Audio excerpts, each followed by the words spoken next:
اعوذ باللہ من الشیطان الرجیم بسم اللہ الرحمن الرحیم الحمد للہ والصلاة والسلام علی رسول اللہ وآلہ آل اللہ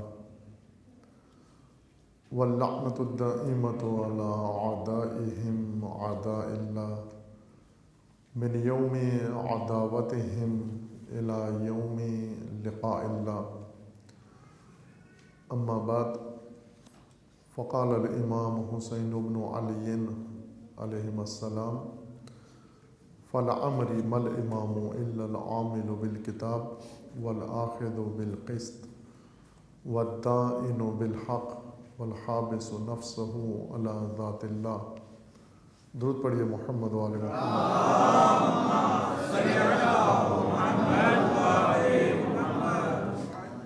خداوند تبارک و تعالیٰ تمام مومنین کو اپنے حفظ و امان میں محفوظ فرمائے۔ تمام مومنین کی حفظ و سلامتی کے لیے صلوات پڑھیے محمد۔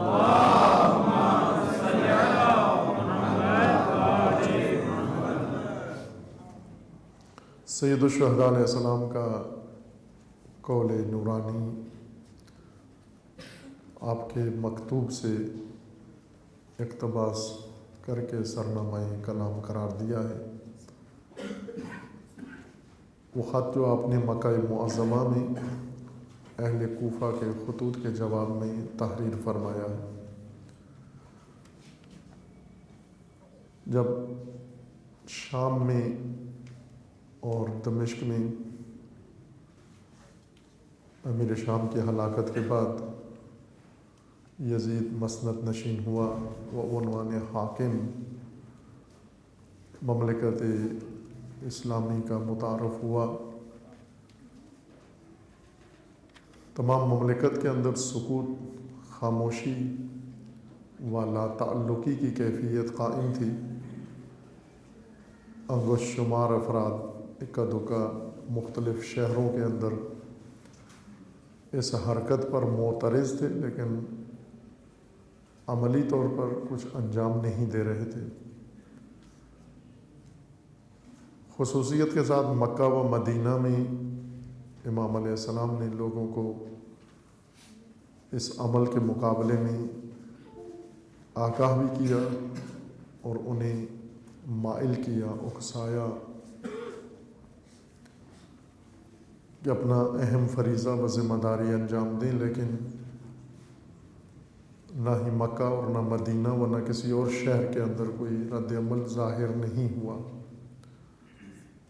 کوفہ میں امام علیہ السلام خود موجود نہیں تھے بنفس نفیس۔ خود اہلیان کوفہ نے پہل کی اور اس سیاسی تبدیلی کو یا ایک سیاسی دارالخلافہ کی سیاست میں جو معاملہ انجام پایا اس کے خلاف رد عمل دکھایا، جو مدتوں سے منتظر تھے اسی فرصت کے۔ کوفہ ہمیشہ سے شام کی سیاست و شام کی حکومت کو دل سے قبول نہیں کرتا تھا، چونکہ کوفہ خود دارالخلافہ رہ چکا تھا اور کوفہ میں مختلف صورتحال تھی، لہٰذا تمام مملکت میں تنہا شہر تھا جہاں پر مختلف طبقات، قبائل و افراد یزید کی حکومت کے مقابلے میں علنی طور پر مخالفت کا اعلان کیا، اجتماعات کیے، نشستیں کیں، اور ان میں سبھی نے الگ الگ البتہ امام حسین علیہ السلام کو خط لکھے، چونکہ اہل کوفہ کو معلوم تھا کہ جن شخصیات نے یزید کی بیعت کا انکار کیا ہے ان میں سید الشہداء علیہ السلام سب سے مؤثر شخصیت ہیں، شخصیتی لحاظ سے بھی اور اجتماعی لحاظ سے بھی، اور خصوصاً کوفہ کے اندر ایک بڑی تعداد امام علیہ السلام کے پیروکاروں کی بھی موجود تھی، شیعہ بھی موجود تھے۔ لہٰذا انہوں نے متعدد خطوط روانہ کیے امام علیہ السلام کی خدمت میں، چونکہ انہیں خبر تھی کہ امام مدینہ چھوڑ کر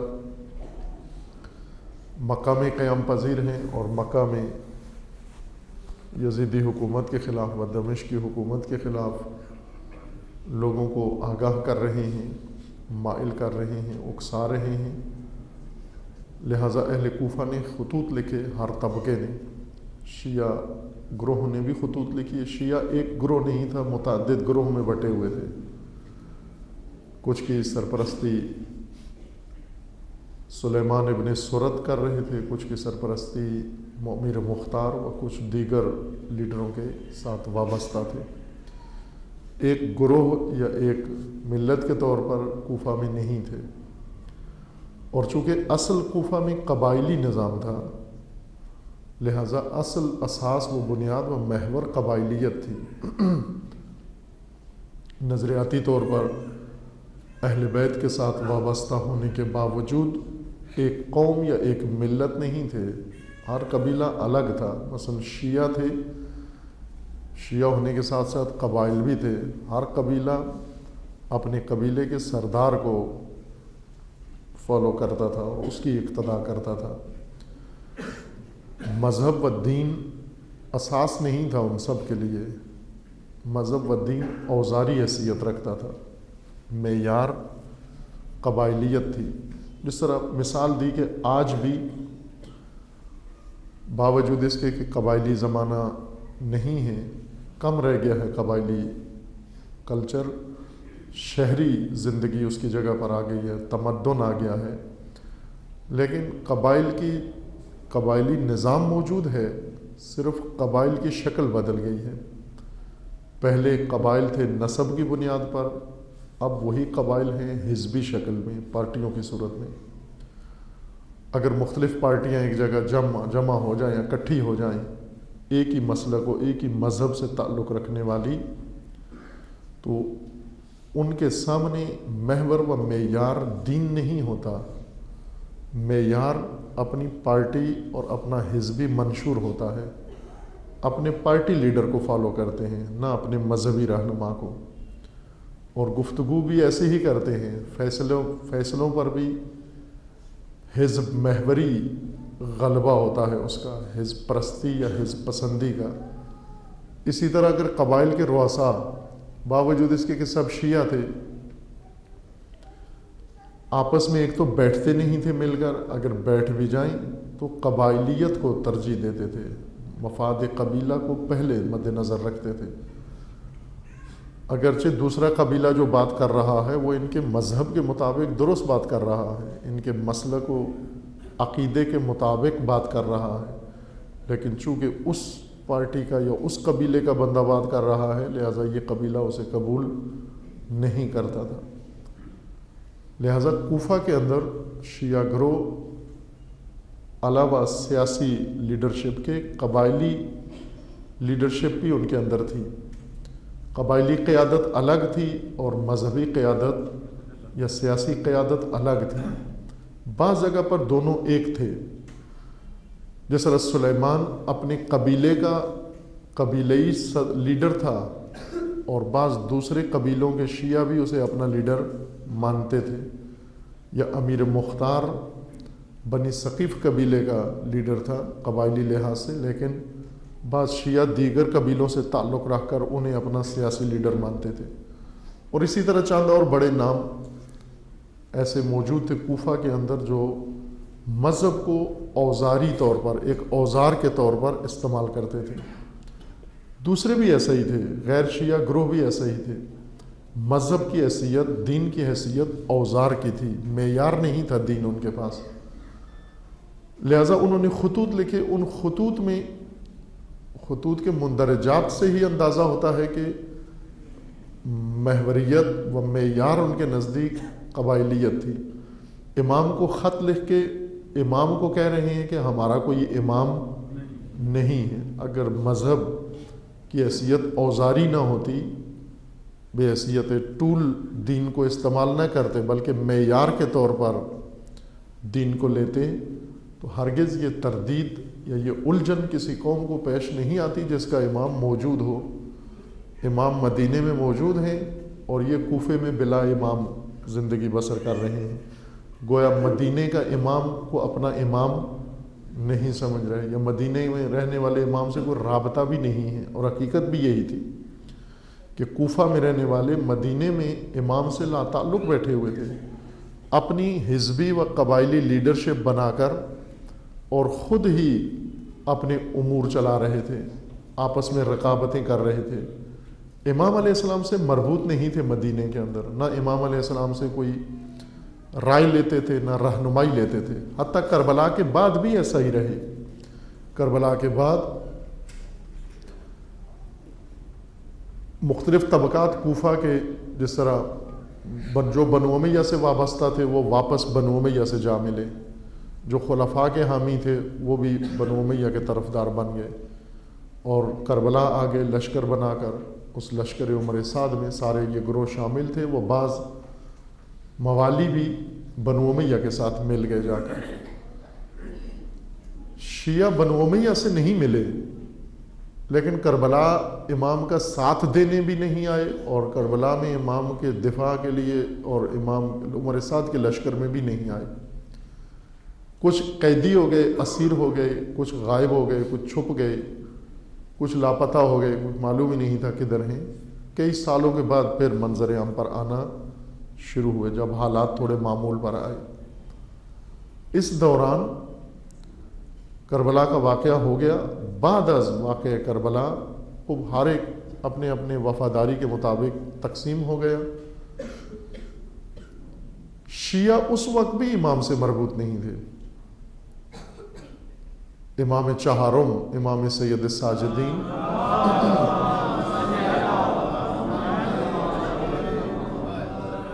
یہی جو کوفہ کے لیڈر تھے، انہوں نے خود ہی قیادت سنبھالی ہوئی تھی، امام کی جگہ خود سنبھالی ہوئی تھی انہوں نے.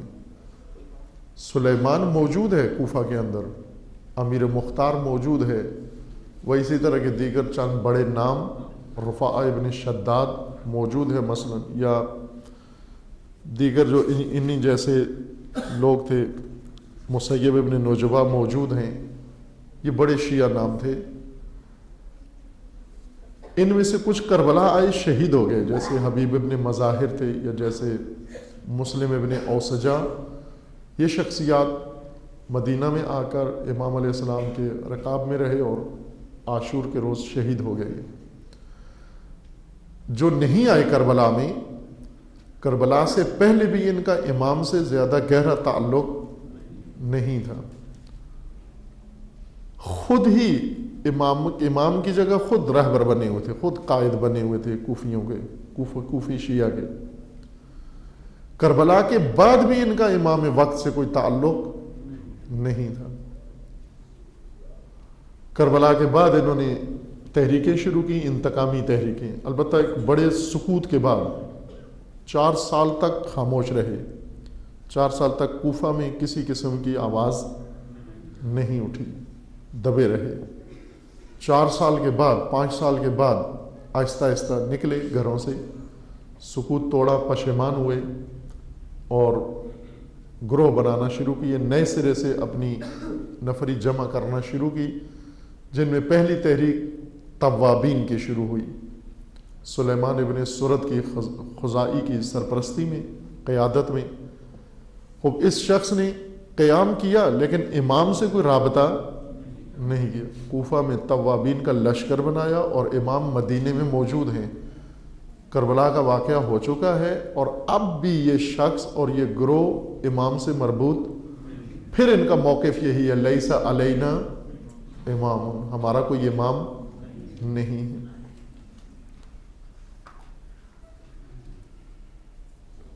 بعد میں سلیمان اور ان کے ساتھی قتل ہو گئے. بڑا لشکر بنایا، آپس میں اختلاف کی وجہ سے یہ لشکر تقسیم ہو گیا. توابین کا لشکر بڑا تھا، 12,000 تھا، جس میں سے کچھ ویسے کٹ گئے ان سے، کچھ مختار نے دور کاٹ لیے ان سے.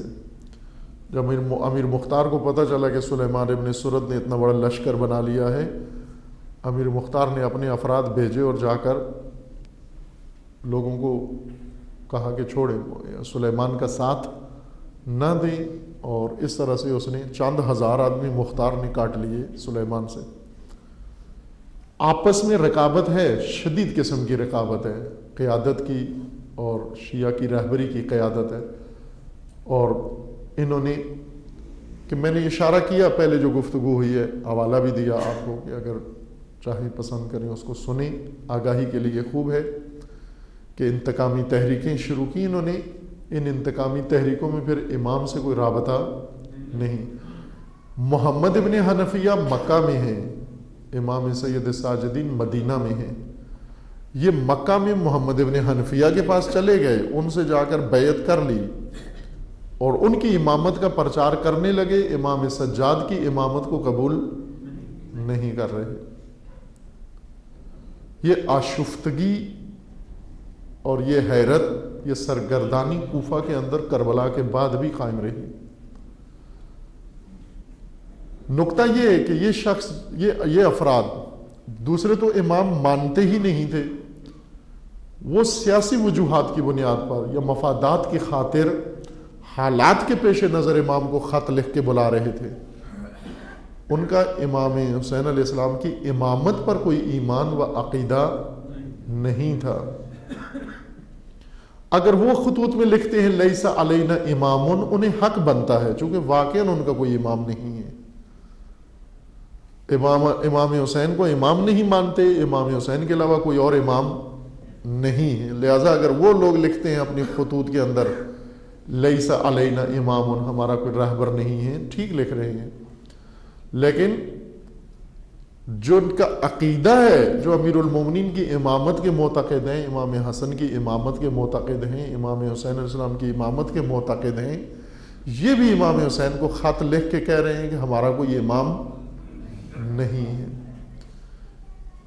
وہ نقطہ اہم یہ ہے سوچنے کا کہ کس طرح ایک لوگ جو ایک مذہب و مکتب سے تعلق رکھتے ہیں اور جن کے اندر خود امام علی علیہ السلام سال ہا سال جنہیں اسلام سکھاتے رہے ہیں, وہ خطبے کوفہ کے آج بھی نہج البلاغہ کے اندر موجود ہیں.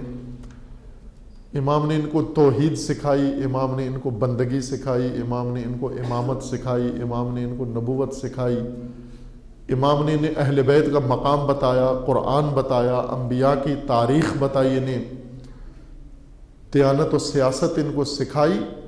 اور اس کے بعد 60 ہجری میں پھر یہ کنفیوز ہیں اور امام کو لکھ رہے ہیں کہ لیسا علینا امام, ہمارا کوئی امام نہیں ہے.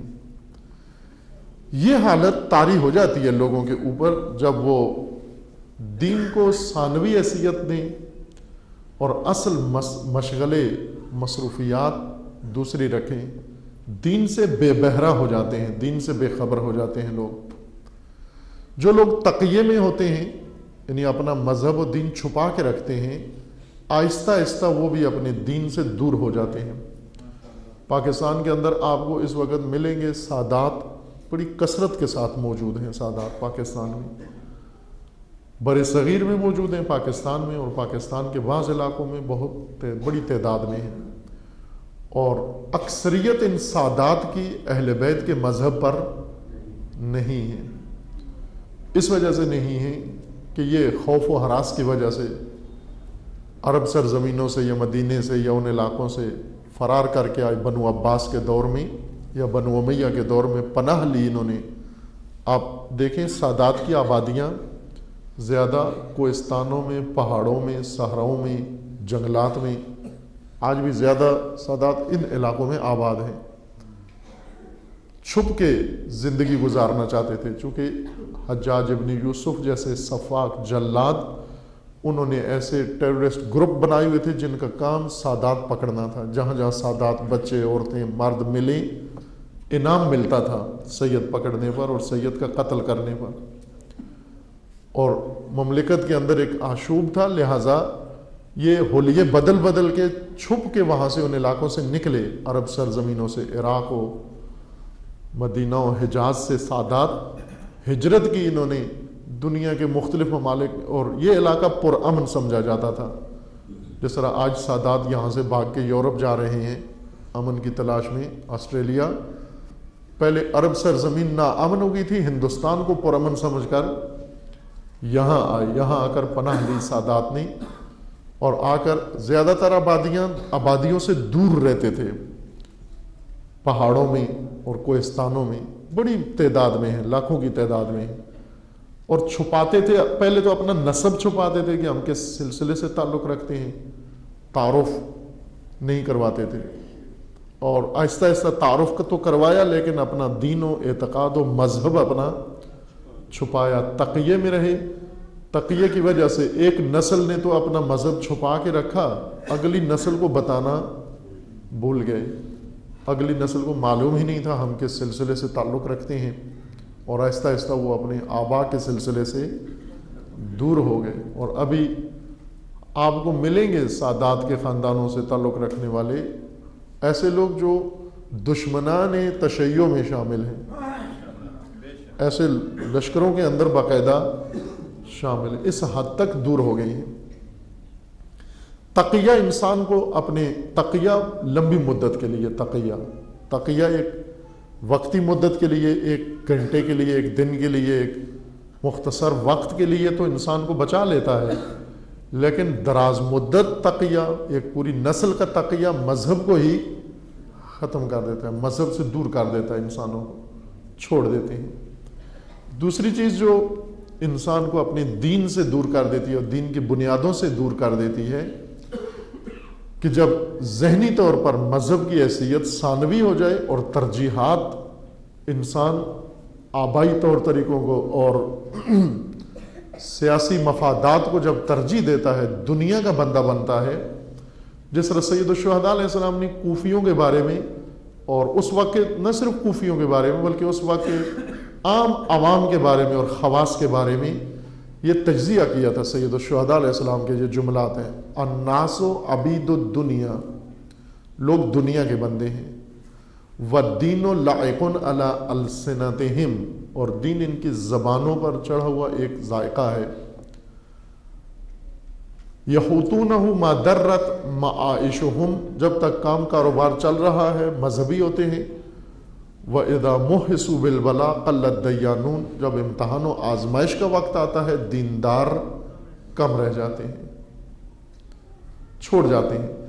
ایک طرز دینداری یہ ہے کہ انسان دین کو صرف ذائقہ زبان بنا کر رکھے، زبانی دین، عملی دین نہ ہو، اور دین کو انسان اپنی زندگی کا منشور و محور نہ بنائے، دین کو ثانوی حیثیت کے ساتھ رکھے۔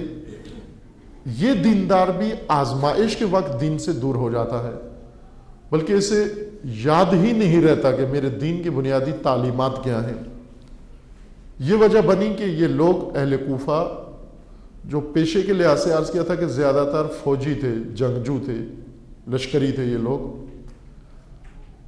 اور فتوحات کے نتیجے میں مادیت ان کے نظروں میں زیادہ رچ بس گئی تھی، فوجی چھونی اور سارا فتوحات کا عمل ان کے ہاتھ سے انجام پا رہا ہے۔ ہر علاقے میں جاتے زرخیز زمینیں، خوبصورت عورتیں، اور سونا اور چاندی اور مال و اموال، اور لوگوں کے مثلا مویشی، یہ ان کے غنیمت کے طور پر ان کو مل جاتے۔ اب آپ خود دیکھ لیں کہ اگر ایک بہت ہی متدین انسان بھی ہو اور اسے اتنی زمینیں مل جائیں ناگہان، اور اتنی عورتیں مل جائیں اس کو، اور زر و مال اتنا اس کے پاس ہو جائے، تو اس کی حالت کیا ہو جاتی ہے دین کی۔ لہٰذا آہستہ آہستہ انہوں نے اہمیت دینا چھوڑ دیا دین کو، اور زیادہ دھیان ان کا اسی دنیا کو بٹورنے اور سنبھالنے میں لگا ہوا تھا، اور رقابت مادی ان کے اندر شروع ہو گئی، جس کی وجہ سے تعلیمات دینی فراموش کر گئے، جس کی طرف میں نے اشارہ بھی کیا ہے کہ یہ آغاز سے ہی یہ مشکل شروع ہوئی۔ 17ویں صدی میں جب کوفہ بنا، خلیفہ دوم نے بنوایا اور فوج آباد ہوئی، اسی وقت سے یہ الجھن شروع ہو گئی۔ خلیفہ کو بھی پتہ چل گیا تھا کہ مشکلات بڑھ رہی ہیں، جو زر زمین اور زن ان کو زیادہ مل رہے ہیں، یہ اتنا ہی دین سے دور ہوتے جا رہے ہیں۔ اس لیے انہوں نے باقاعدہ معلم خصوصی بھیجا فوج کی تربیت کے لیے، لیکن وہ فوج ماننے کے لیے تیار نہیں ہوئی، اور یہی فوج جب امیر المومنین آئے خلیفہ بن کر کوفہ دارالخلافہ بنایا، علی علیہ السلام کی ایک بات سننے کے لیے تیار نہیں تھے۔ نہج البلاغہ کے متعدد خطبے ہیں جس میں حضرت فرماتے ہیں کہ میں تمہیں بتا بتا کے تھک گیا ہوں، خستہ ہو گیا ہوں، اب کس زبان سے تمہیں سمجھاؤں میں؟ خفیہ بتایا ہے، علنی بتایا ہے، دن کو بتایا ہے، رات کو بتایا ہے، ہر زبان میں تمہیں پیار سے سمجھایا ہے، سختی سے سمجھایا ہے، لیکن تم کوئی زبان سمجھنے کے لیے تیار نہیں ہو۔ اب ایسی قوم، ایسا مزاج کیوں بنتا ہے کسی قوم کا؟ اور کوفہ صرف وہی خطہ نہیں جو اس وقت عراق کے اندر موجود ہے، کوفہ ان خصوصیات سے کوفہ بنا ہے۔ ان خصوصیات میں جہاں بھی لوگ مادیت میں غرق ہو جائیں، جہاں بھی لوگوں کا ہم و غم فقط زر زمین اور زن ہو، وہاں امیر المومنین آ کے بے شک خطبے دیتے رہیں، کوئی بھی نہیں سنے گا، وہ فرق نہیں پڑتا، وہ کوفہ ہو یا بصرہ ہو یا یمن ہو یا ہندوستان ہو یا پاکستان ہو یا افغانستان ہو یا ایران ہو۔ اگر تہران میں بھی لوگ غرق ہو جائیں مادیت کے اندر، امام حسین خود آ کے خطبے دینا شروع کر دیں، تہران میں کوئی سنے گا نہیں، چونکہ لوگوں کی ترجیح دنیا بن گئی ہے۔ اس لیے امام فرماتے ہیں کہ الناس عبید الدنیا، لوگ دنیا کے بندے بن چکے ہیں، اور عبد الدنیا امام نہیں پہچانتا اپنا کو، اس کا امام کون ہے۔ امام کو جب عبد الدنیا خط لکھتا ہے تو کہتا ہے انہ لیس لنا یا علینا امام، ہمارا کوئی امام کو خط لکھ کے کہہ رہے ہیں ہمارا کوئی امام نہیں ہے۔ وہ کم از کم یہ لکھ دیتے کہ آپ ہمارے امام ہیں، ہم آپ کو امام مانتے ہیں، بلکہ امام کو کہہ رہے ہیں ہمارا کوئی امام نہیں۔ اگر آپ آ جائیں کوفہ تو ہم آپ کو اپنا امام ماننے کے لیے تیار ہیں۔ اگر کوفہ آئیں، شرط ہے کہ کوفہ آئیں، اگر کوفہ نہ آئیں و مدینہ میں رہیں پھر ہمارا کوئی امام نہیں ہے۔ امام علیہ السلام نے ان لوگوں کے خطوط کے جواب میں نامہ تحریر کیا۔ ظاہر ہے اب وہ صورتحال، وہ حالات آپ کے پیش نظر رہیں کہ کن حالات میں امام خط لکھ رہے ہیں۔ ایک انتہائی ابتری و آشفتگی کا زمانہ ہے سیاسی طور پر۔ دمشق میں ایک ایسا حکمران آیا ہے جسے سید الشہداء نے رد کر دیا ہے، انکار کر دیا ہے کہ ممکن نہیں ہے میں اس کو تسلیم کروں، اور اس حکمران نے واضح طور پر خط لکھا ہے کہ مجھے یا حسین کی بیعت چاہیے یا سر چاہیے، تیسری کوئی اور چیز نہیں چاہیے، یا سر یا بیعت چاہیے۔ اور امام علیہ السلام ہرگز نہ بیعت تو درکنار بلکہ بیعت کے بغیر بھی اس کو حاکم ماننے کے لیے تیار نہیں ہے، چونکہ یہ مشورہ دیا تھا عبداللہ ابن عمر خلیفہ دوم کے بیٹے جو اس وقت مکہ میں تھے، انہوں نے امام علیہ السلام کو یہ مشورہ دیا تھا کہ آپ آ جائیں واپس مدینہ اور آ کر بیعت نہ کریں، صرف گھر میں بیٹھ جائیں، گھر سے باہر نہ ہی وہ سکوت اختیار کریں، یزید کے بارے میں کچھ نہ کہیں آپ، نہ یزید آپ کو چھیڑے گا نہ بیعت کا مطالبہ کرے گا، بغیر بیعت کیے آپ امن کے ساتھ مدینہ میں رہ سکتے ہیں۔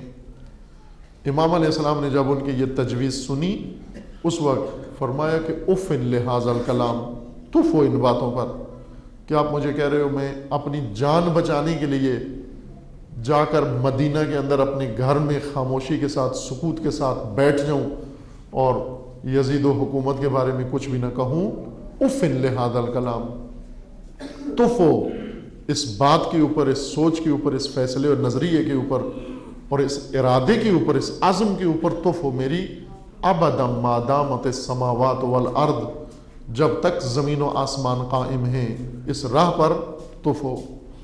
پس امام علیہ السلام ذرا برابر یزید کو تحمل کرنے کے لیے تیار نہ بیعت کر کے و نہ بیعت کے بغیر۔ یہ ذہن میں رہے کہ جو نہیں تھا کہ امام حسین صرف بیعت نہیں کرنا چاہ رہے تھے، یہ نہیں ہے تمام حقیقت، اور یزید کو بھی صرف حساسیت تھی کہ اس حسین میری بیعت کر لیں، نہ، یزید کو معلوم تھا کہ یہ میری بیعت بھی نہیں کریں گے اور مجھے بعنوان حاکم حکومت بھی نہیں کرنے دیں گے، یہ بیعت نہ بھی کریں پھر بھی میرے ساتھ الجھیں گے۔ یہ یوں نہیں کہ بیعت نہ کر کے اگر میں انہیں اپنے حال پہ چھوڑ دوں یہ جا کے گھر بیٹھ جائیں گے دوسروں کی طرح، جس طرح دوسرے عافیت طلب انسان ہوتے ہیں، آرام پسند و امن پسند، جا کر گھروں میں بیٹھ جاتے ہیں، کہ ایسا ہی ہوا مدینہ کے اندر چند بڑی شخصیات ایسی تھی جنہوں نے یزید کی بیعت نہیں کی اور جا کر مدینہ میں آرام سے زندگی بسر کرتے رہے آخر تک، نہ یزید نے انہیں چھیڑا نہ انہوں نے یزید کو چھیڑا۔ یہ حالت یزید چاہتا تھا ایسے ہو جائے، اور بیچ میں جو مڈل مین تھے وہ بھی چاہتے تھے کہ امام حسین علیہ السلام اور حکومت کے درمیان مذاکرات کروا کے ایسی صورت بنا دیں کہ امام کی بھی بات بن جائے اور یزید کا بھی بھرم رہ جائے، یعنی نہ امام حسین تسلیم ہو یزید کے سامنے اور نہ یہ یزید کو چھیڑے، لہٰذا دونوں اپنے اپنے موقف پر قائم رہیں۔ لیکن امام حسین علیہ السلام نے اس نظریے کو قبول نہیں کیا، نہ صرف قبول نہیں کیا بلکہ شدید ترین مذمت کی، نفرت کا اظہار کیا۔ اف لہذا الکلام، تف ہو اس بات پر، اس کلام پر، اس سوچ پر، اس نظریے پر، اس سختی کے ساتھ جھٹک دیا امام علیہ السلام نے اس نظریے کو۔ امام علیہ السلام کے بارے میں یزید جانتا تھا کہ مجھے بعنوان حاکم حکومت کرنے نہیں دیں گے، امت کو میرے خلاف اکسائیں گے، کسی نے ان کا ساتھ دیا یا نہ دیا یہ میرے خلاف قیام کریں گے، اس لیے یزید بھی آگاہ تھا یا اس کے مشاورین نے اسے بتایا ہوا تھا۔ امام علیہ السلام نے اہل کوفہ کے جب خط ملے، یہ ذہن میں رہے کہ امام نے کوفیوں کے خطوط سے پہلے مدینہ چھوڑا ہے، امام نے کوفیوں کی دعوت سے پہلے بیعت کا انکار کیا ہے، اور امام علیہ السلام نے کوفیوں کی دعوت سے پہلے عبداللہ ابن عمر و عبداللہ ابن عباس کو بتا دیا تھا کہ اف لہذا الکلام، جو مجھے یزید کے ساتھ سمجھوتے کی دعوت دے، اف و تف ہو اس بات کے اوپر، میں اس کام کے لیے حاضر نہیں ہوں۔ امام علیہ السلام مدینہ سے یزید کے مقابلے کے لیے نکلے تھے، نہ کوفہ جانے کے لیے۔ مدینہ سے نکلے، مکہ آئے، چونکہ مکہ اہم جگہ تھی، امت کے اجتماع کا مقام تھا، مرکزیت حاصل تھی مکہ کو۔ مکہ حرم الہی تھا، مکہ کے اندر کعبۃ اللہ ہے، بیت اللہ ہے، اور خصوصاً اگلے آنے والے ایام حج کے ایام تھے جس میں تمام امت کے سرکردہ افراد کو حج میں آنا ہے، اور حج میں امام نے ان کو آگاہ کرنا تھا، حج میں امام نے انہیں متوجہ کرنا تھا اور اس حکومت یزید کے خلاف لوگوں کو تیار کرنا تھا، حج کی فرصت سے فائدہ اٹھانا تھا۔ لوگ حج کرنے آئے عبادت کے طور پر، اور امام پہلے سے مکہ میں موجود ہیں، اور امام نے ان کو دعوت دی کہ حج کے بجائے قیام و جنگ کریں حکومت کے خلاف۔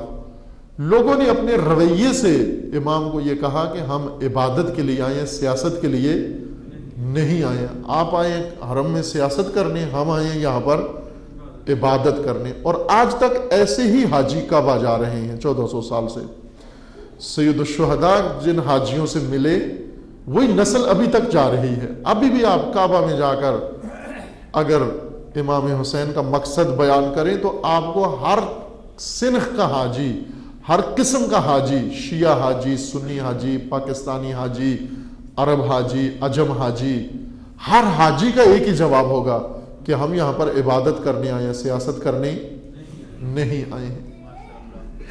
ابھی تک وہی نسل حاجیوں کی جا رہی ہے، جس حاجیوں کی نسل کو امام نے دعوت دی تھی وہی جاری ہے، انہی کا مکتب اور انہی کا حج ابھی تک ہو رہا ہے۔ بیچ میں البتہ ایک پیروئے حسینی، رہبر حسینی آئے اور انہوں نے آ کر حسینی حج کروانے کی کوشش کی لوگوں سے، لیکن انہیں بھی یہی جواب دیا گیا کہ یہ عبادت کی جگہ ہے، سیاست کی جگہ نہیں ہے۔ امام خمینی رضوان اللہ تعالیٰ علیہ نے آ کر حج ابراہیمی و حج حسینی احیاء کرنا چاہا، لیکن تمام دنیا کے حاجی اور خصوصاً میزبان جو حاجیوں کے ہیں کہ جن کے حج کے طور طریقوں کے مطابق سارے حج کر کے آتے ہیں، سب انہی کے تحت حج کرتے ہیں، سعودیوں کے و آل سعود کے مسلک پر سب حج کرتے ہیں۔ اگرچہ شیعہ خوش ہیں کہ ہم فقہ شیعی کے مطابق حج کرتے ہیں، لیکن یہ حج ہوتا در حقیقت آل سعود کے ایما پر ہوتا ہے۔ بے شک آپ ہاتھ باندھ کے وہاں نماز پڑھتے ہیں، اور بے شک آپ تولیہ کندھے کے اوپر رکھتے ہیں، تولیہ کندھے سے نیچے نہیں رکھتے، چونکہ فرق ہے نا شیعہ اور غیر شیعہ کے احرام میں، کہ شیعہ تولیہ کندھے کے اوپر رکھتا ہے اور غیر شیعہ کندھے کے نیچے سے تولیہ رکھتا ہے. اب اس سے پتہ چلتا ہے شیعہ کون ہے اور غیر شیعہ کون ہے. لیکن شیعہ و غیر شیعہ سب کے سب حج اس ترتیب سے بجا لاتے ہیں جو ترتیب آل سعود نے مقرر کی ہوئی ہے. آل سعود نے ان کے لیے رکھا ہوا ہے کہ تم نے آ کے ادھر عمرے کرنے ہیں, آ کے تم نے ادھر رسومات انجام دینی ہے, اور آ کے تم نے ادھر خریداری کرنی ہے, اور پھر اس کے بعد واپس اپنے ملکوں کو جانا ہے. یہاں پر کسی یزید کا نام نہیں لینا, کسی یزید پر لعن نہیں کرنی, کسی یزید سے اظہار براعت نہیں کرنی, یا اسرائیل کے خلاف کچھ نہیں کرنا, یا امریکہ کے خلاف کچھ بھی نہیں کرنا. یہ حج ہے, پاک سرزمین ہے, اور یہاں پر آ کے خاموشی سے آپ نے گھوم کے چلے جانا ہے. وہی حاجی جو امام حسین علیہ السلام کے زمانے میں تھے, چند ماہ امام جن کو بتاتے رہے کہ اس وقت تمہارا فریضہ کیا ہے, انہوں نے امام علیہ السلام کی بات نہیں سنی. کہ آج عرض کیا کہ سلسلہ وہی قائم ہے. امام علیہ السلام کوفہ کی دعوت کی وجہ سے مدینہ سے نہیں نکلے, یزید کی مخالفت کی بنا پر مدینہ سے نکلے. کوفیوں نے دعوت بعد میں دی, اور اگر کوفی نہ بھی دیتے دعوت, امام نے اپنا قیام و مقصد جاری رکھنا تھا آگے. زیادہ سے زیادہ یہ ہوتا کہ کوفہ کی طرف نہ جاتے, مکہ میں ہی رہتے, مکہ سے باہر کسی اور سمت جا سکتے تھے, کوئی اور سرزمین انتخاب کر سکتے تھے, باہر کے کوئی بھی شکل بن سکتی تھی. لیکن کوفی کی دعوت امام کے قیام میں کوئی بڑی حیثیت نہیں رکھتی. کوفیوں کی دعوت کی صرف یہی حیثیت ہے کہ امام نے مکہ سے کوفہ جانے کا ارادہ کر لیا, چونکہ کوفیوں نے خط لکھ کے اپنی آمادگی کا اظہار کر دیا تھا. امام علیہ السلام نے ان کو جواب دیا, اور جواب کے بعد ان کے جملے لکھے کہ یہ خط میں آپ نے لکھا ہے, وَقَدْ فَهِمْتُ كُلَّ الَّذِي اخْتَصَصْتُمْ وَذَكَرْتُمْ وَمَقَالَةَ جُلِّكُمْ إِنَّهُ لَيْسَ عَلَيْنَا إِمَامٌ فَأَقْبِلْ لَعَلَّ اللَّهَ أَن يَجْمَعَنَا بِكَ عَلَى الْهُدَى وَالْحَقِّ. امام نے فرمایا مجھے خط وصول ہوئے اور تمہارے یہ جملے میں نے پڑھے. وَقَدْ بَعَثْتُ إِلَيْكُمْ أَخِي وَابْنَ عَمِّي وَثِقَتِي مِنْ أَهْلِ بَيْتِي. اب میں امام فرما رہے ہیں کہ تمہاری طرف اپنا قاصد, اپنا معتمد انسان, قابل اعتماد آدمی بھیج رہا ہوں, اور وہ میرا بھائی اور میرا ابن عم اور میرا مورد وثوق اور میرے اہل بیت میں سے ہے, مسلم ابن عقیل. مسلم ابن عقیل کو میں اپنا نمائندہ و سفیر بنا کر بھیج رہا ہوں تمہارے خطوط کے جواب کے طور پر. وَأَمَرْتُهُ أَن يَكْتُبَ إِلَيَّ بِحَالِكُمْ وَأَمْرِكُمْ وَرَأْيِكُمْ. خطوط تو تمہارے مجھے مل گئے, 12 سے 18 ہزار کے درمیان خطوط آئے, اور ان خطوط کے جواب میں امام نے کوفہ جانے کا ارادہ نہیں کیا. یہ بھی نہیں وعدہ دیا کہ میں آ رہا ہوں, بلکہ امام نے کہا کہ ان خطوط کا جواب یہ ہے کہ میں اپنا مورد اعتماد و اپنا قابل وثوق نمائندہ, جو میرا بھائی بھی ہے, میرا ابن عم بھی ہے, میرے اہل بیت میں سے ہے, میں انہیں بھیج رہا ہوں تاکہ یہ مجھے تمہاری حالت کے بارے میں بتائیں. وَأَمَرْتُهُ, میں نے اپنے نمائندے کو یہ بتایا ہے کہ أَن يَكْتُبَ إِلَيَّ بِحَالِكُمْ, کہ تمہارے حالات مجھے تفصیل سے آگاہ کریں کہ آپ کیا کر رہے ہو. وَأَمْرِكُمْ, اور تو ہمارے معاملات, تمہارے امور سب سے مجھے آگاہ کرے. وَرَأْيِكُمْ, اور تمہاری رائے کے بارے میں مجھے آگاہ کرے. میں تصدیق کے لیے جو کچھ تم نے خطوط میں لکھا ہے, اس کی تصدیق کے لیے اپنا مورد اعتماد ترین شخص آپ کے پاس بھیج رہا ہوں. جناب مسلم ابن عقیل تمام امور میں سید الشہداء کے مشاور کی حیثیت رکھتے تھے, وہ قابل اعتماد و قابل بھروسہ شخصیت تھے. تمام اہم معاملات, خصوصاً عہد امامت میں, عہد امامت سے پہلے بھی سید الشہداء جناب مسلم ابن عقیل کو اپنا معتمد خاص سمجھتے تھے. یہ حالات بھی اہم ہیں جاننا, یہاں وقت کم ہے ہمارے پاس اس گفتگو کے اندر, لیکن اپنے مقام پر یہ آگاہی ضروری ہے آپ عزیزوں کے لیے, سب کے لیے, بزرگوں کے لیے, خواتین کے لیے و جوانوں کے لیے, کہ ہم سنی سنائی باتوں پر اکتفا نہ کریں. دین یہ ذہن میں رکھ لیں, طے کر لیں, آہستہ آہستہ تلقین اپنے آپ کو شروع کر دیں کہ سنا ہوا دین اتنا قابل اعتماد نہیں ہے. سنی ہوئی جتنی بھی چیزیں ہیں آپ کی ان پر اتنا بھروسہ نہ کریں جب تک انہیں کسی مستند جگہ پہ پڑھ نہیں لیتے یا کسی مستند جگہ سے تصدیق نہیں ہو جاتی. تاریخ سنی سنائی قابل اعتماد نہیں ہے، شریعت سنی سنائی قابل اعتماد نہیں. آپ کے گھروں میں توضیح المسائل ہیں، مراجع اعظام کے رسالہ عملیہ ہیں، ان کو دیکھو جا کر ان کے اندر کیا لکھا ہوا ہے، اور ائمہ معصومین کی تعلیمات اور علماء کے اقوال کیا ہیں، ان کو کتابوں کی طرف رجوع کرو. دین کو مستند اپنے منابع سے سیکھنے کی کوشش کرو. یہ حالت بالکل نامناسب حالت ہے جو اس وقت قومی طور پر ہماری بن گئی ہے کہ سننا، اور وہ بھی غیر مستند چیزوں کو سننا. عادت ہو گئی ہے نا ہماری کہ غیر مستند چیزیں سننی ہیں ثواب کے لیے. اور یہ ہمیں بھی پتہ ہوتا ہے. ایک مولانا مرحوم ہو گئے، خدا رحمت کرے انہیں، ایک مشہور ذاکر خطیب کا نام لیتے تھے، کہتے ہیں کہ وہ جو مصائب پڑھتے ہیں، یہ خود مولانا تھے، عالم تھے، اچھے فاضل شخصیت. یہ کہتے ہیں کہ جب وہ مجلس پڑھتا ہے وہ فلاں آدمی، تو وہ مجھے 100% یقین ہے کہ یہ جھوٹ پڑھتا ہے مجلس. جب خصوصاً جب مصائب پڑھتا ہے، کہتے ہیں میں سنتا ہوں اس کی بڑی مجلس، شوق سے سنتا ہوں، اور جب سنتا ہوں تو مجھے پورا یقین ہوتا ہے کہ یہ جھوٹ پڑھ رہا ہے. لیکن اس کے باوجود کہتے ہیں مجھے جب یہ مصائب پڑھتا ہے بہت رونا آتا ہے، اور میں روتا ہوں، بڑے کیفیت کے ساتھ روتا ہوں، رقت کے ساتھ روتا ہوں. کس بات پہ روتے ہیں جب آپ کو پتہ ہے یہ جھوٹ بول رہا ہے پھر بھی روتے ہیں؟ وہ کہتے تھے کہ اس کی آواز میں اتنا سوز ہے، اتنی سوزناک آواز سے پڑھتا ہے کہ میرا دل نرم ہو جاتا ہے. اور جو مضمون پڑھ رہا ہوتا ہے مجھے پتہ ہے کہ یہ جھوٹ ہے، لیکن وہ اتنا مضمون دکھیا بنا کے پڑھتا ہے کہ ہمیں یہ اندازہ ہے کہ یہ نہیں ہوا ایسا، لیکن پھر بھی اس کا سن کر دکھ ہوتا ہے بہت زیادہ. اب یہ کیفیت سب کی ہے کم و بیش، جو مولانا نے بتائی اس مرحوم نے، کہ ہمیں پتہ ہے کہ جو بیان ہو رہا ہے یہ سارا جھوٹ ہے، لیکن پھر بھی ہم نے سننا، عادت ہے ہماری، ہم تو اسی کو سنیں گے. ہم حتماً عزیزان آج عام ہیں، علوم عام ہیں، ٹیکنالوجی نے آپ کے گھروں تک ساری ہدایت پہنچا دی ہے. اپنی آہستہ آہستہ ذہنیت بدلیں، تلقین کریں اپنے آپ کو کہ ہم نے سننے پر اکتفا نہیں کرنا، پڑھنا بھی ہے. کسی جگہ مستند جگہوں پر کتابیں موجود ہیں ان کے اندر.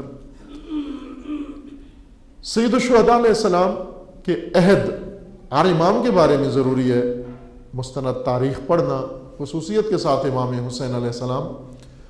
امام حسین علیہ السلام کے مختلف عہد ہیں. ایک عہد اپنے بابا کے زمانے میں، امیر المومنین کے زمانے میں، کہ کس طرح امام حسین علیہ السلام علی علیہ السلام کے زمانے میں تھے، کیا کرتے رہے.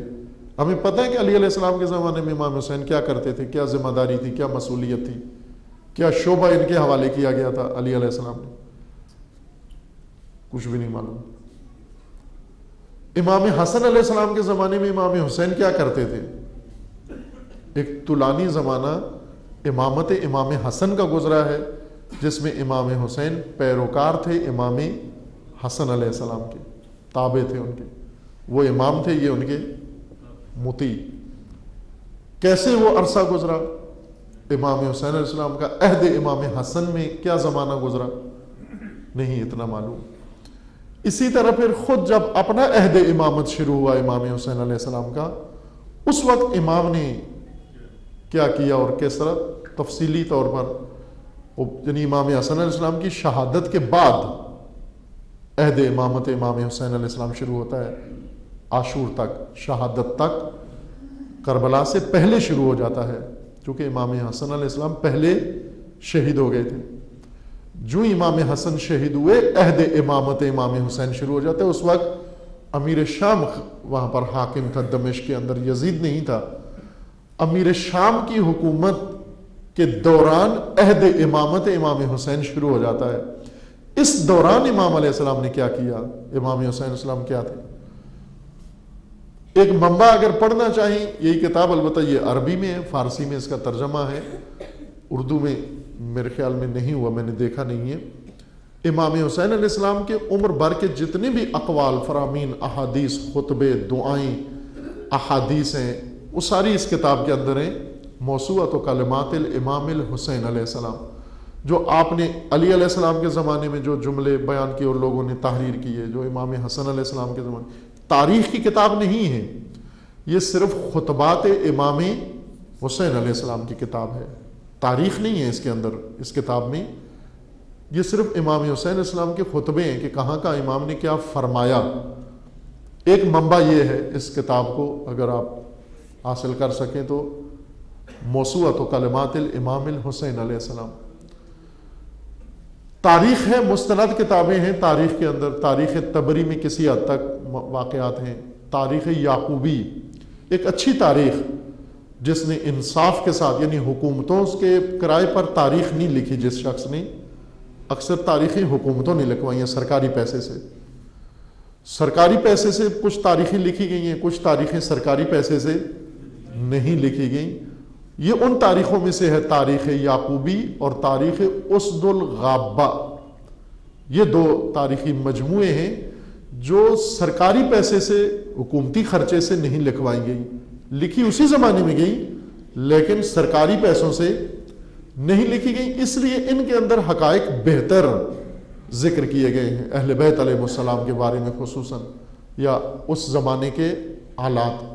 باقی سرکاری پیسے سے عموماً کتابیں لکھوائی گئی ہیں، بڑی بڑی خطور کتابیں، اور ان کے اندر سرکار کے نمک حلالی کی گئی ہے، جیسے سرکار نے پیسے دیے تھے اس کے مطابق ہی انہوں نے بتایا کہ یہ واقعہ یوں لکھو، انہوں نے ویسے ہی لکھ دیا ہے۔ طبری پھر غنیمت ہے، اگرچہ بہت سارے حساس مواقع پر تاریخ طبری میں بات یا لکھی نہیں ہے یا اس کو کوئی اور رنگ دے کے لکھا گیا ہے، لیکن پھر بھی تاریخ طبری قدیمی تاریخ ہے، وہ کسی حد تک غنیمت ہے، اس کے اندر واقعات موجود ہیں۔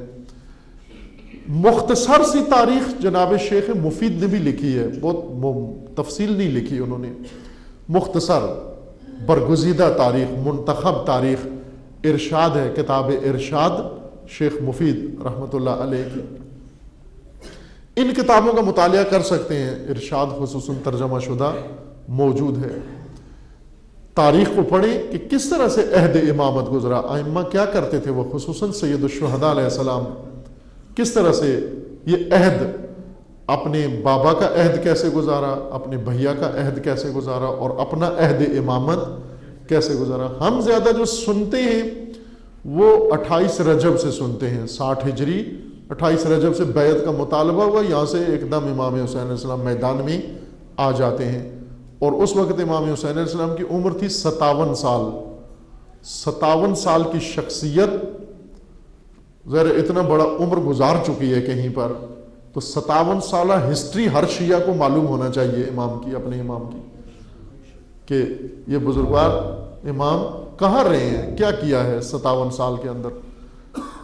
ہمیں جو کل واقعات ہیں مدینے سے لے کر عصر عاشور تک 4-5 مہینے ہیں، امام علیہ السلام رجب کے آخر میں، چونکہ رجب تو گزر گیا، شعبان کہہ لیں، شعبان، پھر اس کے بعد رمضان، شوال، ذوالقعدہ و ذی الحجہ، کتنے مہینے؟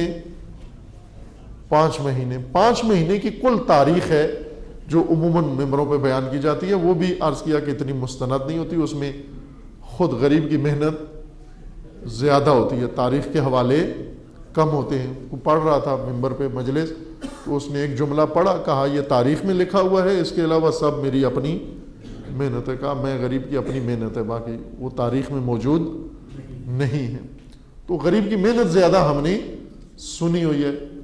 مثلا امام کی اولاد کتنی تھی نہیں معلوم، وہی جو سنا ہوا ہے ہم نے، اور اتنی مفصل داستانیں اس واقعے کی ہیں جو سرے سے رونما ہی نہیں ہوا، تفصیل کے ساتھ موجود ہیں یہ واقعات، جو اصلاً ہوا ہی نہیں، رونما ہی نہیں ہوا جو واقعہ، اس کی بہت تفصیل ہے، اور جو واقعات رونما ہوئے ہیں ان سے کوئی آگاہ نہیں ہے، چونکہ غریب نے زیادہ محنت کی ہے، تاریخ سے کم لیا ہے، غریب نے خود زیادہ محنت کی ہے۔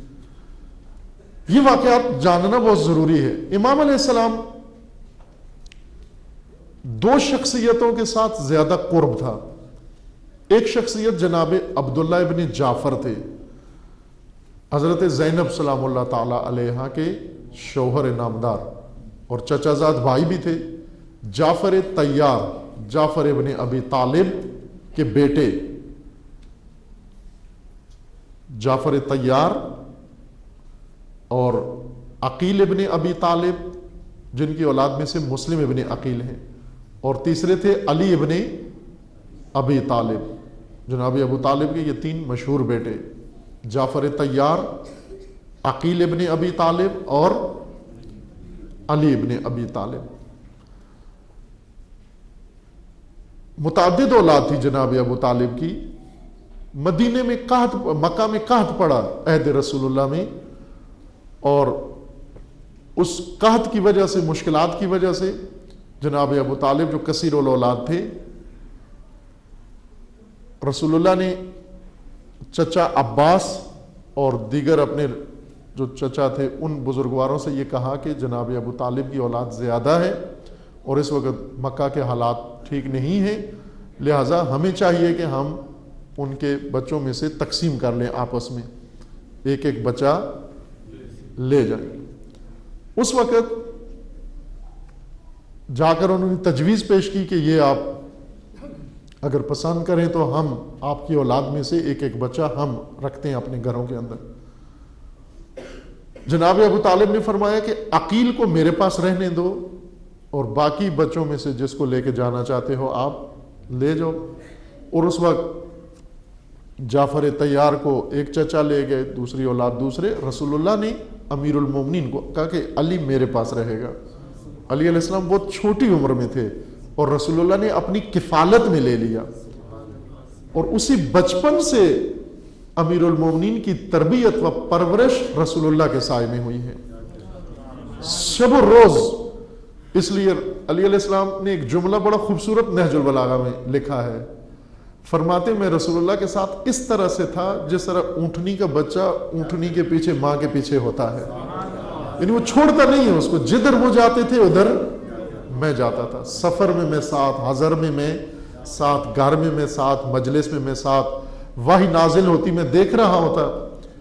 اور ایک دفعہ رسول اللہ نے فرمایا کہ جب رسول اللہ ایک جگہ سے تشریف لے جا رہے تھے تو امیر المومنین نے کوئی ایسا تاثر دیا کہ جو تسبیح ہو رہی تھی موجودات کی، مخلوقات کی، امیر المومنین نے درک کیا، اس کو سمجھا، اور پھر جب بتایا رسول اللہ کو تو حضرت نے فرمایا کہ یا علی انت تسمع ما اسمع، اے علی تو بھی وہی سنتا ہے جو میں سنتا ہوں، تو بھی وہی دیکھتا ہے جو میں دیکھتا ہوں۔ اتنا قرب علی علیہ السلام کا رسول اللہ کی ہستی کے ساتھ۔ رسول اللہ کی وفات کے وقت تک امیر المومنین نے رسول اللہ کا ساتھ نہیں چھوڑا۔ چند موقع پر خود رسول اللہ نے کہا تھا کہ یہاں ضروری ہے کہ آپ پیچھے رہ جائیں۔ ایک جنگ کے موقع پر، ایک جنگ میں کہا تھا کہ آپ یہاں مدینے میں رہ جائیں، اور ایک ہجرت کے وقت۔ اور وہ اہم ذمہ داریاں تھیں چونکہ رسول اللہ کچھ بتانا چاہتے تھے امت کو، ملت کو سمجھانا چاہتے تھے کہ جب میں نہیں ہوتا تو یہ میرا وصی و جانشین ہے۔ لیکن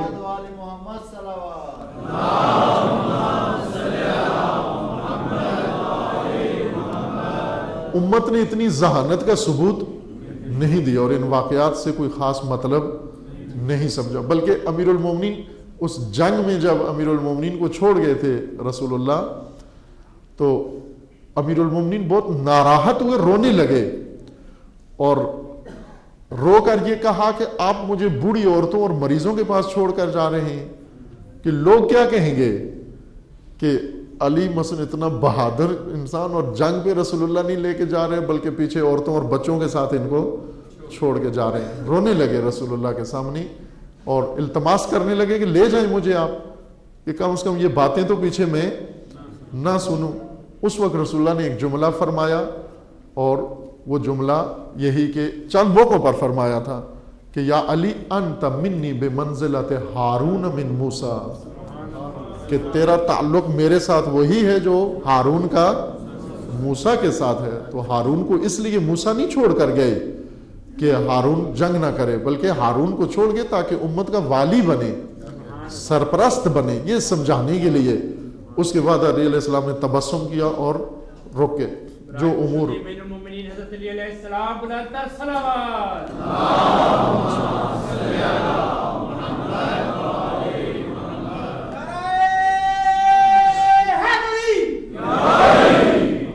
جناب عقیل کو کہا جناب ابو طالب نے کہ میرے پاس رہنے دیں، یہ بیٹا میرے پاس رہے اور باقی لے جائیں، تو پھر لے گئے اولاد کو، جس میں رسول اللہ علیہ السلام کو لے گئے۔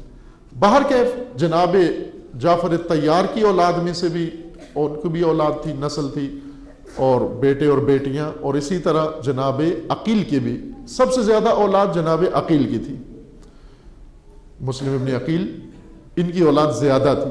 البتہ بعد میں پھر امیر المومنین کی اولاد زیادہ ہو گئی عقیل سے، کہ امیر المومنین نے متعدد ازدواج کی حضرت سیدہ کی شہادت کے بعد۔ جب تک حضرت سیدہ تھی تو اس وقت عقیل زیادہ صاحب اولاد تھے، امیر المومنین کی اولاد کم تھی، لیکن بعد میں امیر المومنین کی اولاد زیادہ ہوئی، کہ وہ بھی جو سنا ہوا ہے آپ نے، جیسے قرآن کے بارے میں سنا ہوا ہے آپ نے کہ کتنی آیات ہیں قرآن میں؟ 6666۔ اب یہ خود دلیل ہے کہ نہیں گنی ہے، نہ پڑھا ہے نہ گنا ہے، سنا ہے، چونکہ اتنی نہیں ہے، یقیناً نہیں ہے، نہ شیعہ قرآن کی اتنی آیات ہے، نہ سنی قرآن کی اتنی آیات ہیں۔ کسی قرآن کی آیات 6666 پتہ نہیں کیسے مشہور ہو گیا، بعض چیزیں شہرت ہو جاتی ہے عام ان کی۔ ایک اور بات جو یہاں، بلکہ ایک عالم دین نے مجھ سے پوچھا کہ یہ کیسے یہ بات رائج ہو گئی، میں نے کہا میں نے بھی کہا ابھی دھیان نہیں دیا کہ یہ منبع کیا ہے اس بات کے رواج کا۔ کہہ رہے تھے کہ بعض مومنین شیعہ نماز جب پڑھتے ہیں تو پھر عجیب پڑھتے ہیں، اول تو پڑھتے ہی نہیں ہیں، لیکن جب پڑھنے پہ آ جائیں تو پھر عجیب پڑھتے ہیں۔ ایک نماز یہ کہ جہاں پر سجدگاہ نہ ملے تو اپنے ادھر ہاتھ کے اوپر سجدہ کر لیتے ہیں، کہ نیچے اپنا ہاتھ رکھتے ہیں اور کہتے ہیں کپڑے پہ سجدہ نہیں ہو سکتا تو ہاتھ کے اوپر کر لیتے ہیں۔ ممکن ہے یہاں بیٹھے ہوئے مجھ سے بعض نے کیا ہو یہ سجدہ، اب یہ جائز نہیں ہے، ہاتھ کے اوپر نہیں کر سکتے سجدہ۔ اگر ایسی صورتحال ہے آپ کے پاس جن چیزوں پر سجدہ جائز ہے وہ نہیں ہے، اگر آپ کے پاس مٹی نہیں ہے، پتھر نہیں ہے، ریت نہیں ہے، اور درخت لکڑی نہیں ہے، چٹائی نہیں ہے، یہ چیزیں جن کے اوپر سجدہ جائز ہے، اگر یہ نہیں ہے صرف کارپیٹ ہے، کپڑا ہے، تو پھر کپڑے پر ہی کر دیں، ہاتھ پر پھر بھی نہیں ہو سکتا، ہاتھ پر باطل ہے سجدہ ہاتھ پر کرنا، پھر کپڑے پر ہی کر دیں، وہی کپڑا جو پڑا ہوا ہے کارپیٹ پڑا ہوا اسی پر کر دیں آپ ہاتھ پر۔ اس صورت میں بھی کسی صورت نہ اپنے ہاتھ پر کر سکتے ہیں نہ کسی اور کے ہاتھ پر کر سکتے ہیں سجدہ۔ کعبہ میں رش ہوتا ہے بہت حج کے دنوں میں، اور لوگوں کی کوشش ہوتی ہے وہیں نماز پڑھیں جماعت کے ساتھ، اور دو صفوں کے درمیان فاصلہ کم ہو جاتا ہے، اتنا ہوتا ہے کہ سجدہ نہیں کر سکتے، تو وہاں مومنین مسلمین جمع ہوتے ہیں، عجیب و غریب سجدے کرتے ہیں، کہ وہ اگلے کے پاؤں پر سجدہ کر رہا ہوتا ہے، بعض تو اس کی پشت پر پیشانی رکھ دیتے ہیں اپنی، کہتے ہیں کعبے میں جائز ہے یہ، جہاں بھی سجدہ کر دو اللہ کو ہی سجدہ ہو رہا ہے۔ آخر بندہ خدا اگلا آدمی سجدے میں ہے، تم اس کی پشت پہ سجدہ کر رہے ہو، یہ کس نے ایسے سجدوں کا حکم دیا؟ خود نہ کرو یہ سجدے، باطل ہیں، خصوصاً نماز کا سجدہ ہے تو باطل ہے، یہ نماز باطل ہو جاتی ہے اس سے۔ خوب یہ چیزیں رائج ہو گئی ہیں، اب منبع تلاش کریں کیسے رائج ہو گئی ہیں۔ کون سا مفتی ایسا آیا ہے جس نے یہاں لوگوں کو فتویٰ دیا ہے کہ ہاتھ پر بھی، کہ اگر سجدگاہ نہ ہو تو پھر ہاتھ پر نہ؟ عزیز من، سجدگاہ سب سے افضل یہ ہے کہ آپ کے پاس مٹی ہو، اور خصوصاً اگر تربت سید الشہداء ہو، تربت کربلا، کہ آج کل جو مٹی تربت کربلا ہے یہ ویسے ہی کاروباریوں نے کاروبار کے تحت بنا کے بیچی ہوئی ہیں سجدگاہیں، تربت نہیں ملتی، بہت نادر ہے تربت، افضل وہ تربت ہے، یعنی روضہ سید الشہداء علیہ السلام کی مٹی وہ افضل مٹی ہے، اس کے علاوہ باقی سب ایک جیسی ہیں، ان میں کوئی برتری نہیں ہے، باقی سب خاک ایک جیسی ہے۔ لیکن خاک ہو، جہاں کی بھی خاک ہو، پتھر ہو، ماربل بھی اگر کہیں لگا ہوا ہے تو ٹھیک ہے، پتھر ہے اس پر بھی سجدہ ہو سکتا ہے، جائز ہے، لکڑی ہے، چٹائی ہے، گھاس ہے، ریت ہے، درخت کا پتا ہے، لکڑی گیلی خشک جیسی بھی ہے، ان پر سجدہ جائز ہے۔ اور اگر ان میں سے کوئی چیز بھی نہ ہو، کاغذ پر بھی ہو سکتا ہے سجدہ، بشرط کہ کاغذ بھوسے کا بنا ہوا ہو۔ کاغذ کئی طرح کے ہوتے ہیں نا، یہ کاغذ جو آئلی کاغذ ہوتے ہیں ان پر سجدہ نہیں ہوتا، یہ بھوسے کے بنے ہوئے نہیں ہوتے، کیمیکل کے بنے ہوتے ہیں، جیسے پلاسٹک فائبر کے جو بنے ہوتے ہیں ان پر نہیں ہوتا، کاغذ بھوسے کا بنا ہوا کاغذ جیسے عام کتابیں کاپیوں میں ہوتا ہے، ان پر سجدہ ہوتا ہے۔ اگر یہ چیزیں نہیں ملتی تو ہاتھ پہ نہیں کرو، پھر اسی کپڑے پہ کر دو، ٹھیک ہے نماز قبول ہے آپ کی، چونکہ مجبوری میں ہے، آپ کے پاس سجدہ گاہ نہیں ہے۔ ایک مومن نے کل سوال پوچھا کہ ہم دفتر میں نماز پڑھتے ہیں، سجدہ گاہ ہوتی ہے لیکن ہم رکھتے نہیں ہیں، کیونکہ جب ہم سجدہ گاہ رکھ کے نماز پڑھتے ہیں لوگ گھورتے ہیں ہمیں، تو آیا ہم بغیر اس وقت سجدہ گاہ کے پڑھ لیں تاکہ لوگ ہمیں نہ گھوریں؟ خوب نہ، اس وقت سجدہ گاہ رکھنا ضروری ہے، لوگوں کے گھورنے کے خوف سے کپڑے پہ سجدہ گھورنے دو ان کو، شاید گھورنے سے ہی کوئی ہدایت مل جائے کسی کو، گھورے گا پوچھے گا آپ سے بھائی یہ اس پہ سجدہ کیوں کرتے ہو، آپ کو جواب آپ کو آنا چاہیے کہ ہم اس پہ سجدہ کیوں کرتے ہیں۔ اور یہی موقع ہوتے ہیں عزیز من، یہ اگر شیعہ جیدار شیعہ ہوں، یہ بہت ضروری ہے، شیعہ جیدار شیعہ ہونا چاہیے ورنہ کچھ اور بن جائے، اگر جیدار نہیں ہے تو کچھ اور بن جائے، جیدار ہونا چاہیے شیعہ کو، اور اپنے تمام مسلک و مذہب پر کھل کے خود اعتمادی کے ساتھ عمل کرو، دنیا کے سامنے برملا ڈھنکے کی چوٹ پر عمل کرو۔ اپنی سفر کر رہے ہو، نماز کا وقت ہو گیا ہے، کوئی اور بس روکے یا نہ روکے آپ اٹھ کے کھڑے ہو، جو ڈرائیور کو کہو یہیں پہ روکو میں نے ابھی نماز پڑھنی ہے، کیونکہ امام کا فرمان ہے کہ شیعہ نماز اول وقت کی نماز کے وقت پہچانا جاتا ہے، وہیں کھڑے ہو جاؤ اور اسی جگہ وضو کرو، پانی نہیں ہے تیمم کرو، وہیں پر اپنے مذہب و مسلک کے مطابق پوری اور صحیح نماز ادا کرو۔ خوب، اس سے کیا ہوگا، لوگ پوچھیں گے، سوال اٹھائیں گے، ظاہر ہے جب ایک آدمی کو الگ تھلگ کام کرتے ہوئے دیکھتے ہیں سوال کرتے ہیں، اور اسی طریقے سے آپ لوگوں کی غلط فہمیاں دور کر سکتے ہیں۔ اس وقت زیادہ غلط فہمیاں لوگوں کے دلوں میں ڈالی گئی ہیں، بہت غلط فہمیاں۔ کل پرسوں ایک عالم دین، اہل سنت کے عالم دین حوزے میں آئے عروۃ الوثقی میں، اور انہوں نے وہاں نماز پڑھی مغرب کی، اور نماز پڑھ کر کہہ رہے تھے کہ میری زندگی میں آج جو میں نے نماز پڑھی ہے اتنی لذت والی نماز پوری زندگی میں نہیں پڑھی تھی میں نے۔ کہہ رہے تھے ایک تو یہ لذت محسوس ہوئی کہ اتنی شیعہ کو یکجا نماز پڑھتے ہوئے دیکھا ہے میں نے، جبکہ ہمیں یہ بتایا گیا تھا یہ کہ سرے سے نماز پڑھتے ہی نہیں ہے۔ دوسرا کہا کہ اتنی خوبصورت نماز جب سنی اور پڑھی تو مجھے بہت زیادہ لذت محسوس ہوئی۔ یہ تازہ ترین میں ایک عالم دین، سنی عالم دین کی بات بتا رہا ہوں۔ اتنا اثر پڑتا ہے آپ کے عمل کا، آپ اگر اعتماد کے ساتھ کوئی عمل کرو دوسرا متاثر ہوگا، آپ کیوں ڈر رہے ہو اس کے دیکھنے سے، بلکہ عمل کرو تاکہ دیکھیں۔ میں ہزار دفعہ کہا کہ ہمیں کہتے ہیں جی بند کمروں میں ماتم کرو، وہ بند کمروں میں ماتم کریں کسی کو دیکھنے کو نہیں ملتا، روڈ پہ اس لیے ماتم کرتے ہیں کہ آپ آ کے پوچھو کہ ہم کیوں ماتم کرتے ہیں۔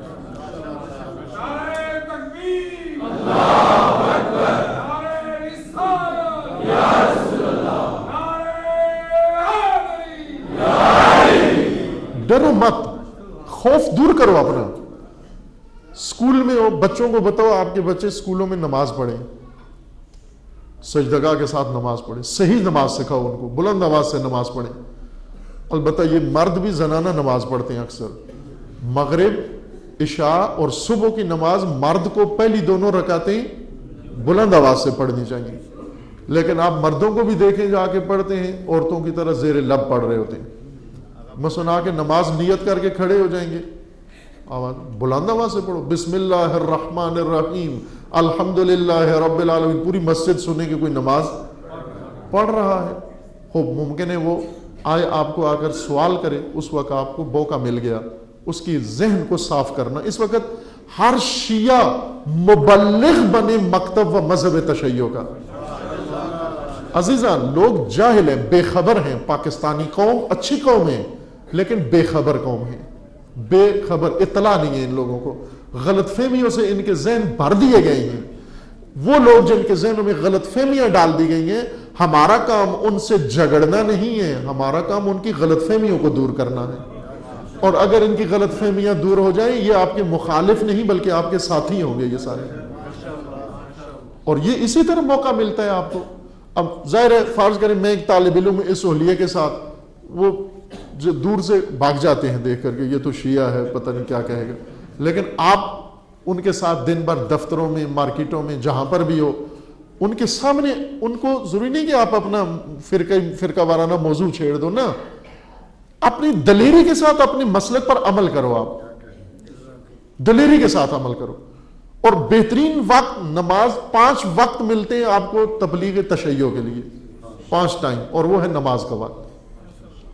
نماز کے وقت اگر آپ نماز پڑھو تو 20 لوگ آئیں گے آپ سے بات چیت کرنا چاہیں گے. بھائی یہ کیسی نماز پڑھی آپ نے، کیوں ایسے نماز پڑھی آپ نے، سجدہ اس چیز پر کیوں کیا، کیوں کاغذ میں کیا، نیچے پاک صاف ستھرا کپڑا موجود تھا. چونکہ عموماً گندے کاغذ جیب میں پڑے ہوتے ہیں، وہ گندے کاغذ پہ سجدہ کرتے ہیں، صاف کپڑے پر نہیں کرتے. جواب دو اس کو کہ یہ سجدہ ہم اس لیے کرتے ہیں کہ سجدہ کا حکم قرآن میں ہے کہ زمین پہ سجدہ کرو. قرآن کا حکم کیا ہے؟ زمین پہ سجدہ کرو. تو جو چیز زمین کا حصہ ہے اسی پر سجدہ جائز ہے. جو انڈسٹری میں جو چیز بنتی ہے وہ زمین کا حصہ نہیں ہے. فیکٹریاں جو چیز بناتی ہیں وہ زمین کا حصہ نہیں ہے. لہذا معدنیات زمین کے اندر سے نکلتی ہیں، زمین کے اوپر کا حصہ نہیں ہے. لہذا درخت زمین کا حصہ ہے، زمین کے اوپر. زمین اسی کو کہتے ہیں نا، زمین میں ریت، مٹی، پتھر، لکڑی، یہ چیزیں ساری زمین کے زمرے میں آتی ہیں. لیکن جو چیزیں زمین میں نہیں ہیں، کیمیکل سے بنی ہیں. آپ بتاؤ کہ زمین پہ سجدہ چھوڑ کے دوسری چیزوں پہ کیوں کرتے ہو سجدہ؟ انڈسٹریل چیزوں پہ کیوں کرتے ہو سجدہ؟ یہ تو زمین نہیں ہے، یہ تو فیکٹری نے بنائی ہیں چیزیں.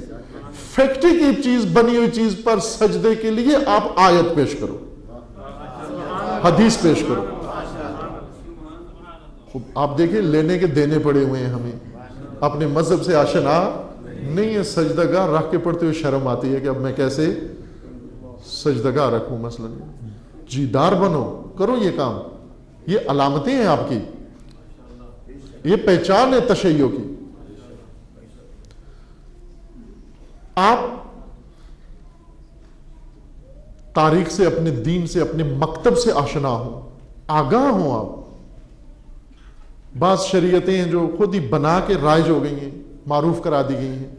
اسی طرح کی تاریخ کے بارے میں جیسے میں نے ایک مثال دی کہ ہاتھ پر سجدہ کرو. آپ ضمنی بات آ گئی بیچ میں کہ یہ جہاں ہے مسلمات میں سے ہے کہ اگر کوئی چیز نہیں ملتی تو آپ ہاتھ پر سجدہ کرو. اسی طرح تاریخ کے بھی یا بعض اور واقعات ہیں جو رائج ہو چکے ہیں، ان واقعات کو ہم نے مسلم سمجھا ہوا ہے. ایسے نہیں ہے. جناب عقیل امیر المومنین علیہ السلام کی اولاد تھی، کثیر اولاد تھی. ابھی آپ نے سنا ہوئے امیر المومنین کے 18 بیٹے تھے، جس طرح قرآن کی 6666 آیات ہیں. وہ اسی طرح امیر المومنین کے 18 آپ پورے کرو یہ بیٹے، مشکل ہو جاتی ہے. 18 بیٹوں میں سے 8 کے نام تو آنے چاہیے آپ کو. اگر 10 کے نہیں بھی لیتے تو 8 کے نام تو آنے چاہیے. نہیں بتا سکتے، 3 کے اوپر 4 کے اوپر جا کر رک جاتے ہیں پھر. اور بعض تو ایسے نام ہیں کہ وہ شیعہ پسند ہی نہیں کرتا کہ یہ پتہ نہیں مولا نے کیوں رکھے تھے یہ نام. مولا کے چند بچوں کے نام خلفاء والے نام تھے، یعنی نہ کہ خلفاء کے نام پر نام تھے، اس زمانے کے رائج نام تھے. جو خلفاء کے نام تھے وہی امیر المومنین کے بچوں کے بھی نہیں. اس وجہ سے کہ بعضوں نے یہ لکھا ہے، کتابوں میں لکھا ہے کہ امیر المومنین نے خلفاء سے متاثر ہو کر نام رکھے. اس وقت کوئی کسی سے متاثر ہو کر نام نہیں رکھتا تھا. ایک شادیاں بڑی آسان ہوتی تھیں اس وقت، بہت آسان شادیاں ہوتی تھیں، اور مخالف کے گھر بھی شادی ہو جاتی تھی، دشمن کے گھر بھی شادی ہو جاتی تھی. آج کی طرح نہیں تھی، چونکہ اس وقت شادی کا معیار یہ نہیں تھا جو ہمارے یہاں ہے کہ شادی سے مراد کہ لڑکی بالکل ٹھیک ہے لیکن ساس بھی ٹھیک ہونی چاہیے، سسر بھی ٹھیک ہونا چاہیے، سالہ بھی ٹھیک ہونا چاہیے، اس کی مامی بھی، اس کے چچی بھی، اس کی فلاں بھی اور فلاں. بعض تو تحقیق کرتے ہیں کہ ان کی نسل میں فلاں آدمی صحیح نہیں تھا، بس ہم نے یہاں شادی نہیں کرنی. اس وقت ایسا نہیں تھا رواج عزیزان. اس وقت بہت راحت و آسان تھی شادی کرنا. آپ توجہ کریں، جناب جعفر طیار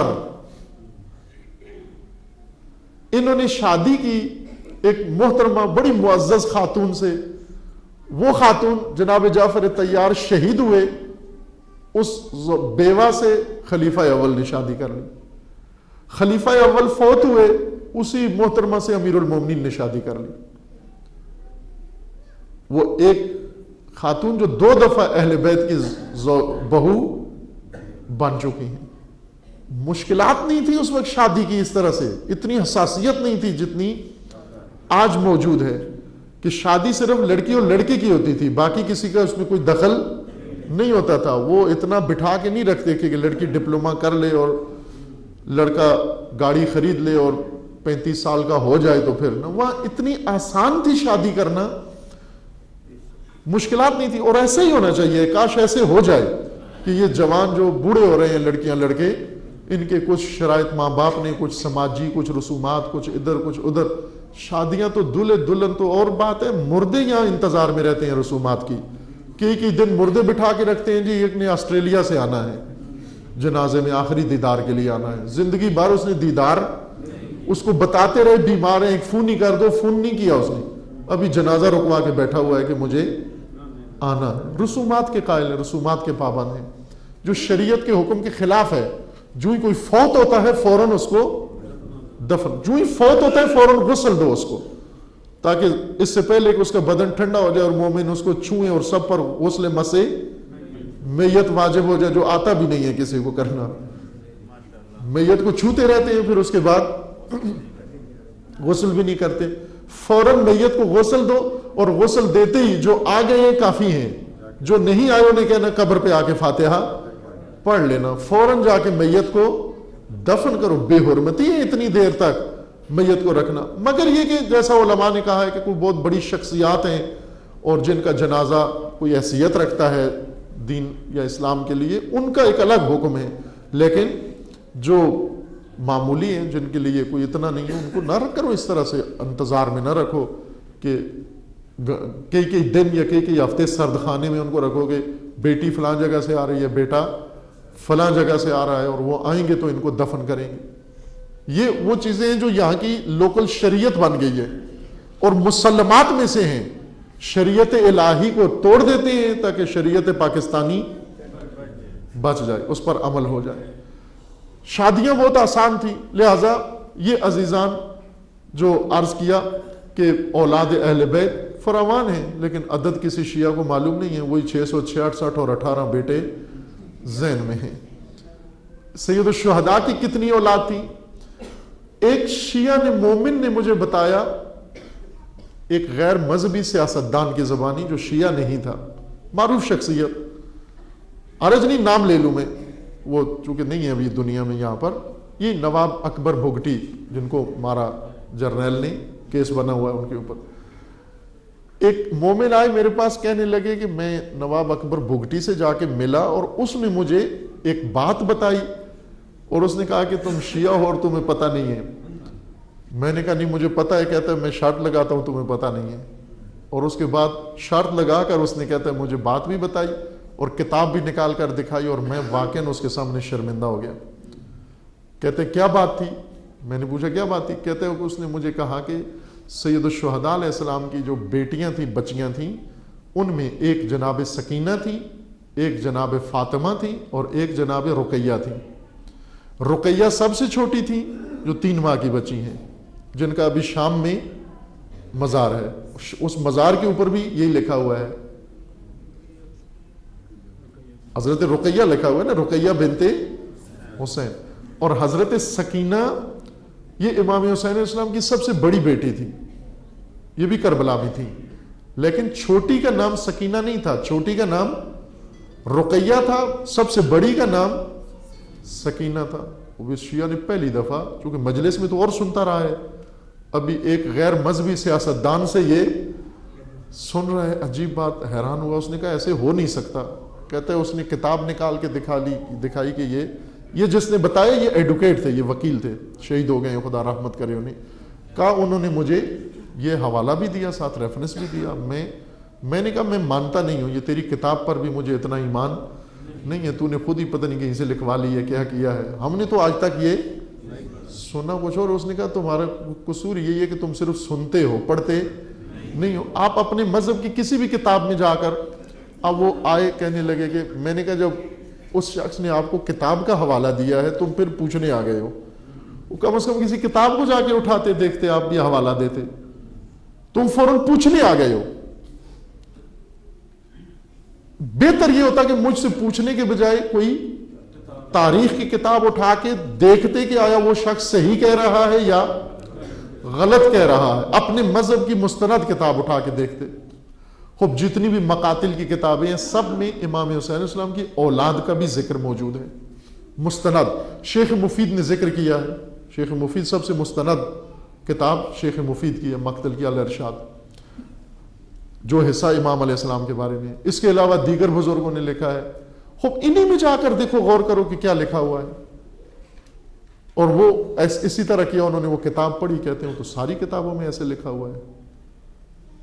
میں نے کہا دیکھو ابھی آپ شیعہ ہو, عرصہ ہو گیا آپ کو مجلسیں سن سن کے, آخر میں آپ کے امام کے بارے میں ایک اندر کی بات آپ کو غیر شیعہ نے بتائی, اور وہ بھی مذہبی کوئی عالم نہیں تھا جس نے بتائی, وہ ایک سیاستدان ہے, ایک نواب ہے, اس کی ایک اپنی الگ دنیا ہے, لیکن تیرے مذہب کے بارے میں اس نے تجھے یہ نقطہ بتایا. کہا واقعا میں شرمندہ ہوا ہوں کہ ہم کیوں کتنے دور ہیں اس سے. اس کے بعد انہوں نے مجھے کہا جی مجھے ابھی کتابیں لکھوائیں, میں کون کون سی کتابیں پڑھوں.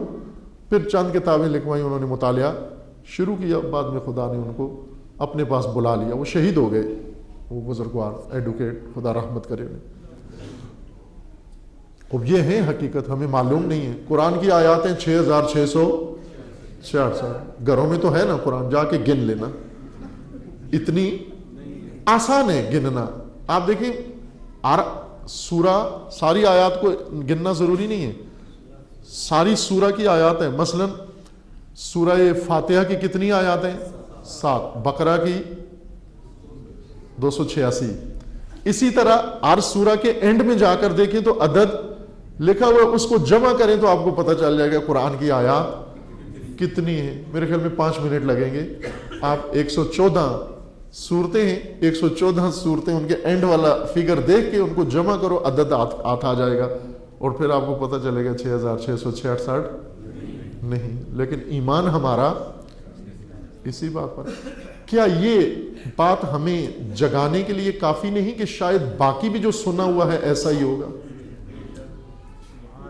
فخر رازی, امام رازی بہت بڑی شخصیت ہے, اہل سنت کے بڑے جید امام ہیں.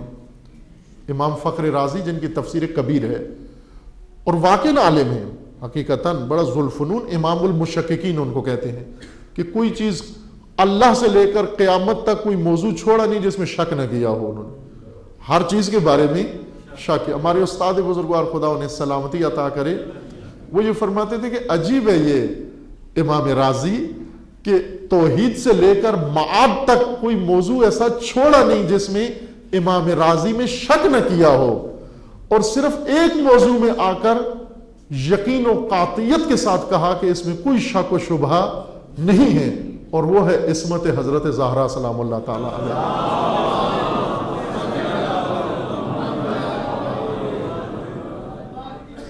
وہاں کہا شک کی کوئی گنجائش نہیں. اس بی بی کی عصمت کے بارے میں کہا میں یقین سے گواہی دیتا ہوں, عصمت قرآن سے, وہ بھی. یہ امام المشککین ایک دفعہ بہت روئے, اور روئے اس بات پر کہ انہیں لوگوں نے پوچھا کیوں روئے ہو, شاید ممبر پہ روئے. خطیب تھے یہ, خطیب رازی کے نام سے مشہور ہیں, بڑے شعلہ بیان اور قادر الکلام خطیب, مناظر, بڑے بڑے علماء ان کے سامنے ٹکتے نہیں تھے, اتنے قادر الکلام خطیب تھے یہ امام رازی. مفسر تھے, محدث تھے, فیلسوف تھے, متکلم تھے, فقیہ تھے, مورخ تھے. کوئی دنیا کا علم ایسا نہیں تھا جو انہوں نے نہ پڑھا ہو اور نہ پڑھایا ہو, اور اس پہ کتابیں لکھی مفصل انہوں نے. یہ جب تقریر کرنے جاتے تھے کئی اونٹ کتابوں کے لدے ہوئے ان کے ساتھ جاتے تھے. جا کے سٹیج لگتا تھا, اس سٹیج کے دائیں بائیں کتابوں کے پورے ڈھیر لگے ہوتے تھے. شاگرد, پوری جماعت, شاید 20-30 شاگرد ان کے بیٹھے ہوتے, یہ تقریر کرتے اور حوالے دیتے, وہ کتابوں کے حوالے شاگرد کھول کھول کے ان کو لا کے دے. ظاہر ایسے خطیب کے سامنے کون پر مار سکتا ہے. ایک دن ممبر پہ بیٹھے ہوئے, اور ان کے محفل میں بڑا رش ہوتا تھا جب یہ خطیب رازی تقریر کرتے تھے, ہزاروں لوگ اس وقت آ کے ان کی مجلس سنتے تھے یا ان کے وعظ سنتے تھے. تقریر میں رو پڑے, ممبر پر رو پڑے یہ, اور بہت روئے. ظاہر شیعہ بھی نہیں تھے کہ کوئی یہ کہے کہ مصائب پڑھ کے رو رہے ہیں. خطیب رازی کو معلوم ہے کون شخصیت. شیعہ کے بارے میں بہت سخت باتیں بھی کی ہیں, بڑی اچھی باتیں بھی کی ہیں, دونوں قسم کی باتیں کی ہیں. اچھی باتوں میں سے ایک یہ بات کی ہے کہ آیا نماز میں بسم اللہ اونچی آواز سے پڑھنا چاہیے یا دھیمی آواز سے. اہل سنت نہیں پڑھتے نا اونچی آواز میں بسم اللہ, بعض پڑھتے ہی نہیں ہیں, بعض پڑھتے ہیں لیکن دل میں پڑھتے ہیں. فاتحہ الحمدللہ بلند آواز سے پڑھتے ہیں, بسم اللہ بلند آواز سے. خوب یہ ایک مسئلہ ان کے یہاں بنا ہوا ہے کہ ہم بسم اللہ نماز میں اونچی پڑھیں یا دھیمی پڑھیں یا دل میں پڑھیں. امام رازی نے اپنی تفسیر میں لکھا ہے کہ دو رائے ہیں, کچھ کہتے ہیں اونچی پڑھو اور کچھ کہتے ہیں دھیمی پڑھو. اور انہوں نے کہا کہ میں تو بسم اللہ بلند پڑھوں گا.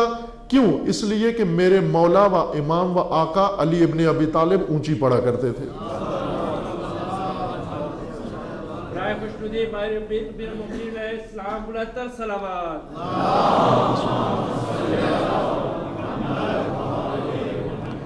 کبھی اس طرح جذبات میں بھی آ جاتے تھے امام راضی. باہر کیف ایک دن ممبر پہ روئے, جی بھر کے روئے بہت زیادہ اونچی آواز کے ساتھ. لوگوں نے سبب پوچھا کہ یا فخر رازی یا مولانا کیا دلیل ہے, کس چیز نے اتنا رلایا. امام رازی نے کہا کہ مجھے آج 40 سال بعد پتا چلا ہے کہ میں 40 سال ایک غلط بات کا عقیدہ رکھے ہوئے تھا, 40 سال غلط عقیدے پہ تھا. آج مجھے پتا چلا ہے کہ میں 40 سال غلط رائے بنا کے بیٹھا ہوا تھا اور اس بات پر رو رہا ہوں کہ میں 40 سال کیوں گمراہی پر تھا, کیوں غلط عقیدہ تھا میرا. اب یہ گریہ بہت مشہور ہوا, چونکہ مجلس میں روئے, بات پھیل گئی کہ آج امام راضی روئے ہیں. اور رونے کا سبب بھی یہ بتایا ہے کہ میں 40 سال تک ایک غلط بات کو عقیدہ بنا کر اس پہ قائم تھا اور آج پتہ چلا ہے کہ وہ بات صحیح نہیں تھی. خوب یہ بات پھیلتی پھیلتی مختلف علماء تک پہنچ گئی, شرق و غرب میں. خطیب رازی اسی زمانے میں بہت مشہور تھے. ایران میں بات پھیل گئی, افغانستان میں, کابل میں, خراسان میں اور عرب ملکوں میں, عراق و بڑے بڑے جہاں جہاں علمی مراکز و علماء تھے ان سب تک کچھ ہی عرصے میں یہ بات پہنچ گئی کہ امام راضی ممبر پہ روئے ہیں اور اس بات پر روئے ہیں. ایک بڑی مشہور شخصیت نے انہی کے زمانے کے معاصر علماء میں سے, انہوں نے خط لکھا, وہ خط ابھی موجود ہے کتابوں کے اندر. انہوں نے خط لکھا امام راضی کو, کہا کہ میں نے سنا ہے کہ آپ ممبر پہ روئے ہیں اور آپ کو پتہ چلا ہے کہ 40 سال بعد کہ میری یہ ایک بات غلط عقیدہ تھا میرا. تو کیا اے امام راضی کیا یہ نہیں سمجھتے کہ یہ ایک بات تو کشف ہو گئی ہے لیکن باقی بھی امور ایسے ہیں جو ابھی تک آپ کو کشف نہیں ہوئے, کہ کہیں وہ بھی اسی طرح سے نہ ہو. تو حاضر نہیں ہو, کوئی ایسا علم, کوئی ایسا در, کوئی ایسا منبع پکڑو کہ ہر 40 سال بعد تمہیں رونا نہ پڑے. تو میں نے ایک سنی سنائی بات آپ کے سامنے پیش کر دی کہ سب نے سنی ہوئی اور راسخ عقیدہ ہے کہ قرآن کی آیات 6666 ہے, جبکہ گھروں میں قرآن پڑھا ہوا ہے, بچپن سے ابھی تک پڑھا ہوا ہے. جنہوں نے یہ تقریروں میں کہا ہے 6666, وہ بھی لگتا ہے کبھی قرآن گنا نہیں. خوب آپ کے گھروں میں رکھا ہوا ہے, پڑھ کے دیکھ لیں, اس کو گن کے دیکھ لیں کہ 6666 نہیں. تو کیا یہ مدرک و دلیل نہیں بن سکتی, یہ ثبوت نہیں ہے کہ باقی میں جو کچھ ہم نے سنا ہوا ہے وہ بھی سارا کہیں ایسا ہی نہ ہو, اور وہ ایک ایسی حقیقت کے بارے میں ہے جو ہمارے گھر کے اندر موجود ہے. یہی حال تاریخ کا ہے ائمہ اطہار کی. میں نے ایک مثال دی ضمناً, اب آپ سب مجلس کے بعد نہ پوچھنے آ جائیں گے امام کی بڑی بیٹی کون تھی اور چھوٹی بیٹی کون تھی اور فلاں. ضمناً ایک بات کی کہ ایک غیر شیعہ سیاستدان نے ایک شیعہ کو بتایا کہ آپ کی تاریخ یہ ہے, اور اس نے مان لیا. کہا میں بہت شرمندہ ہوا اس کے سامنے. کہا میں تو پورا مناظرے کی اس کو چیلنج کر کے آیا تھا کہ تیری بات اگر سچ نکلی تو میں مونچھ منڈوا دوں گا. اور یہ ہوتا ہے نا بعض جگہ پر کہ فوراً داڑھی تو ویسے منڈی ہوئی ہوتی ہے, وہ مونچھ کو فوراً دو پہ لگا دیتے ہیں. بعض اس لیے مونچھ بھی کاٹ دیتے ہیں کہ کہیں پر ہارنی نہ پڑ جائے مونچھ, داڑھی بھی اور مونچھ بھی الٹے بلیڈ کے ساتھ صاف کر دیتے ہیں. ٹھیک ہے, بچت ہے کہ کہیں شرط ہارنی نہ پڑ جائے. وہاں ان کو یہ شرط رکھنی چاہیے کہ اگر یہ بات ایسے ہوئی تو میں مونچھ رکھ لوں گا، یہ شرط لگا سکتے۔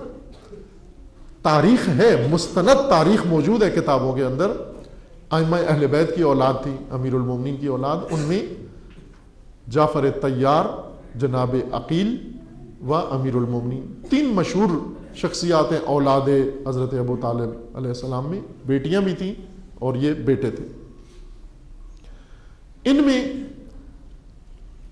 اولاد جناب جعفر طیار کی تھی، جن میں معروف ترین شخصیت عبداللہ ابن جعفر ہیں، کہ اتفاقاً اسی ماجرا میں ان کا بھی بڑا اہم کردار ہے،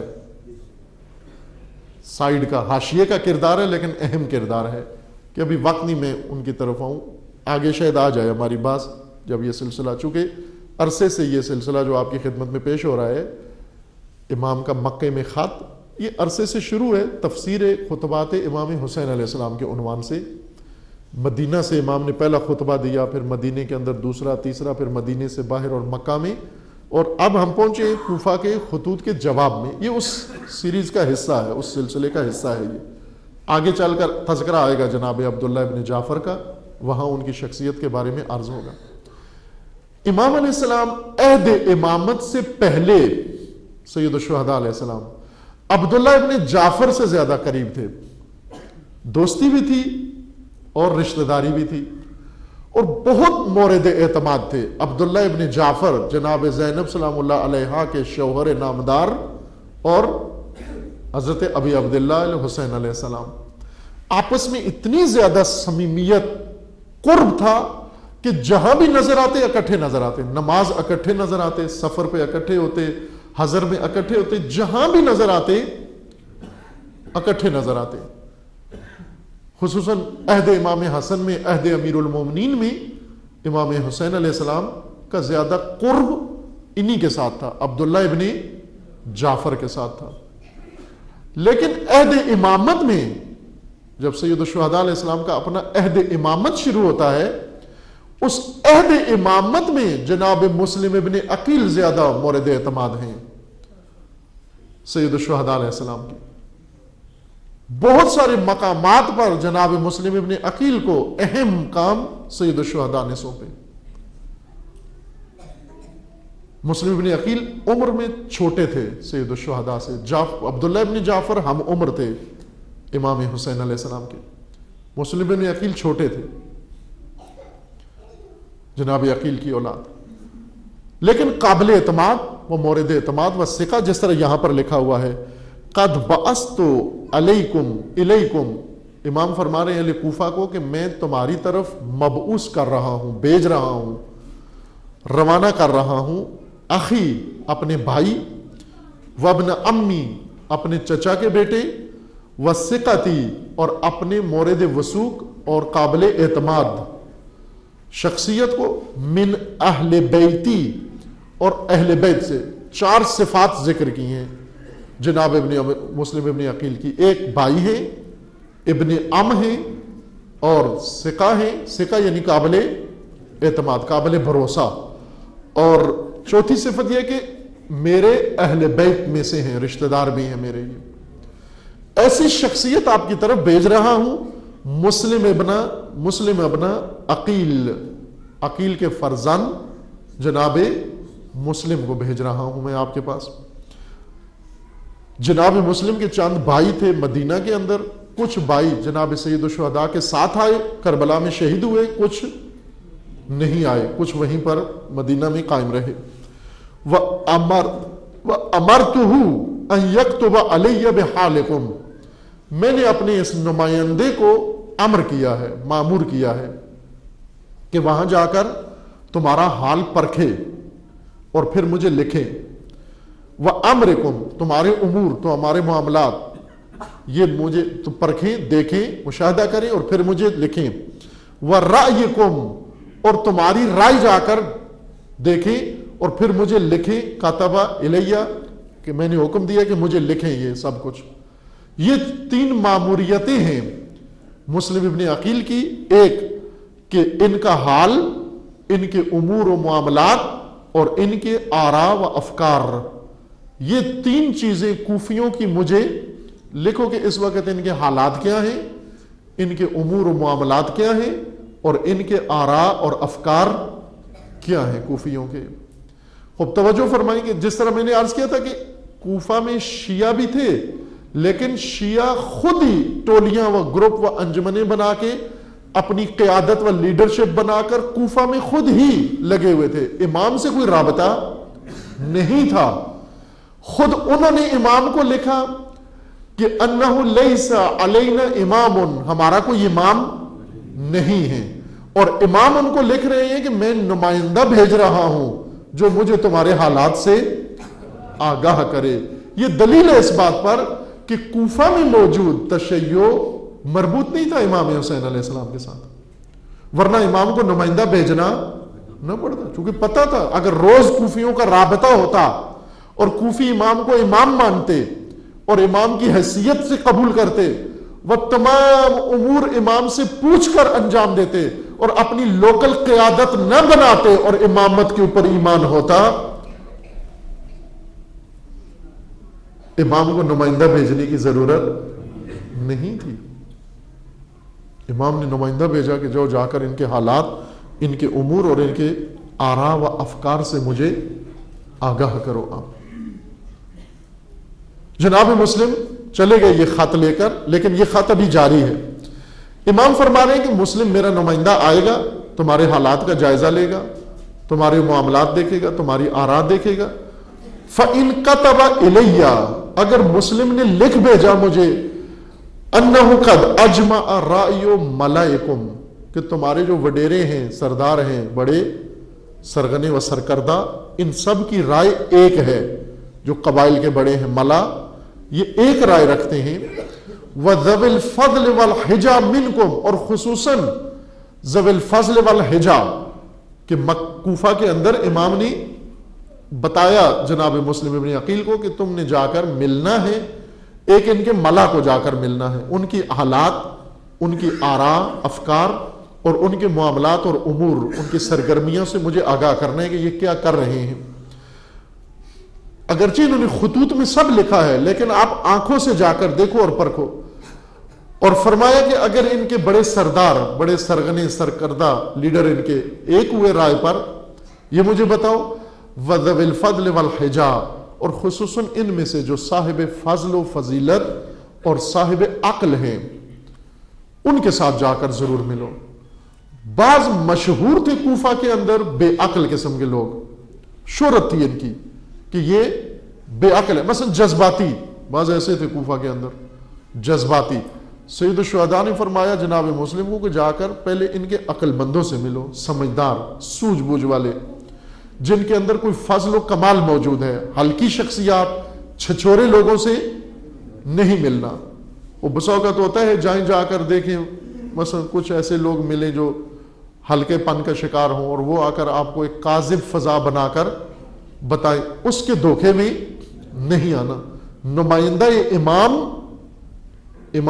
امام حسین اسلام اپنا نمائندہ بھیج رہے ہیں، نمائندے کو آداب نمائندگی بتا رہے ہیں، اور نمائندے کو فریضے بتا رہے ہیں نمائندگی کے کہ تم نے کرنا کیا ہے، نمائندے کا کام کیا ہوتا ہے۔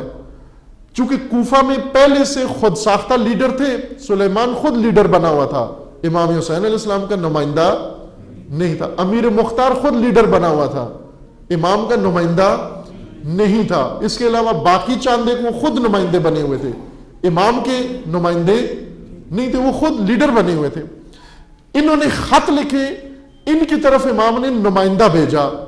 نمائندے کو کیا کہا کہ آپ نے سب سے پہلے جا کر قوم کے سرکردہ لوگوں سے ملاقات کرنی ہے، سرکردہ افراد سے۔ دو، ان میں سے جو صاحبان فضل و کمال ہیں ان کے ساتھ جا کر ملنا ہے تم نے۔ تیسرا، والحجا، یعنی جو عقل مند ہیں، صاحب رائے و عقل رکھتے ہیں، ان سے جا کر ملنا ہے۔ سید الشہداء نے جناب مسلم کو کہا کہ ان تین قسم کے لوگوں سے ملنا ہے، سرکردہ، ملا، صاحبان فضل و کمال اور صاحبان عقل و دانائی و فہم، کہ جو کچھ معاملات کی فہم رکھتے ہیں، ان سے جا کر تم نے ملنا ہے۔ جناب مسلم بھی گئے اور انہی سے جا کر ملے، جن کے بارے میں سید الشہداء علیہ السلام نے بیان کیا تھا. چونکہ کوفہ میں ہر طرح کا طبقہ تھا, موالی بھی موجود تھے. اب اگر جناب مسلم چاہتے تو ان موالیوں سے جا کر, موالی وہ تھے جو ہمیشہ خنجر لٹکا کے, تلوار لٹکا کے اور گھومتے رہتے تھے کہ بتاؤ کس کو مارنا ہے, ہمیشہ لڑائی کے لیے تیار, ہمیشہ تلواریں تیز کر رہے ہوتے تھے یہ. اب جناب مسلم اگر ان سے جا کر ملتے, یہ تو کہتے کہ فوراً امام کو بلاؤ کہ لشکر تیار ہے. جناب مسلم نے ان کو اہمیت نہیں دی, چونکہ امام نے فرمایا تھا کہ عقل مندوں سے و صاحبان فضل و کمال و سرکردہ لوگوں سے ملنا ہے. امام فرما رہے ہیں کہ اگر انہوں نے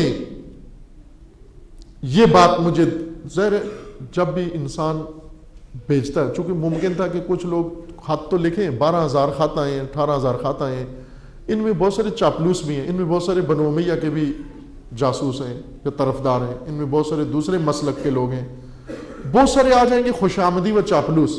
مثلا جناب مسلم ابن عقیل کو یہ کہیں گے, اے جناب مسلم ابن عقیل, جب سے آپ کوفہ آئے ہیں گندم جلدی پک گئی ہے, جو جلدی تیار ہو گیا ہے, اور بھینسوں نے دودھ دینا زیادہ شروع کر دیا. آپ جب نہیں تھے یہاں بھینسیں دودھ نہیں دیتی تھیں, پہلے مثلا ہم ہنڈیا پکاتے تھے, لذت نہیں ہوتی تھی, ابھی ٹیسٹ اس کا بہت. چاپلوس ایسے ہی ہوتے ہیں کہ وہ جا کر جناب مسلم کا یوں استقبال کریں کہ آپ کے آنے سے مثلا ابھی یہ ہو گیا, ابھی وہ ہو گیا, فلاں ہو گیا.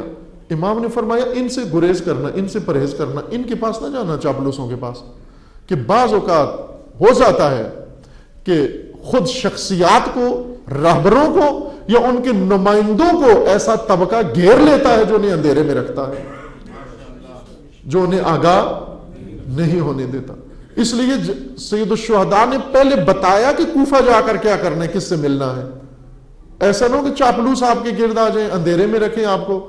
آپ نے سرکردہ لوگوں سے ملنا ہے, صاحبان فضل و کمال سے ملنا ہے, اور صاحبان خرد و عقل سے ملنا ہے, اور ان سے مل کر مجھے لکھنا ہے. امام کہتے ہیں کہ مثل, اگر انہوں نے فَإِنْ كَتَبَ إِلَيَّ مِثْلِ مَا قَدَّمَتْ عَلَيَّ بِهِ رُسُلُكُمْ, تمہارے قاصد و خطوں میں جو لکھا ہوا ہے, اگر میرے نمائندے نے بھی تائید کر دی, وہی لکھا کہ تم تیار ہو, تم آمادہ ہو. وَقَرَأْتُ فِي كُتُبِكُمْ, جو کچھ میں نے تمہارے خطوط میں پڑھا ہے, اگر میرے نمائندے نے بھی مجھے یہی بتایا, اقدموا علیکم وشیکن انشاءاللہ, تو میں فوراً اقدام کروں گا, پھر آؤں گا تمہاری طرف. امام کو گویا ان پر بھروسہ نہیں. یہ صاف عدم اعتماد ہے.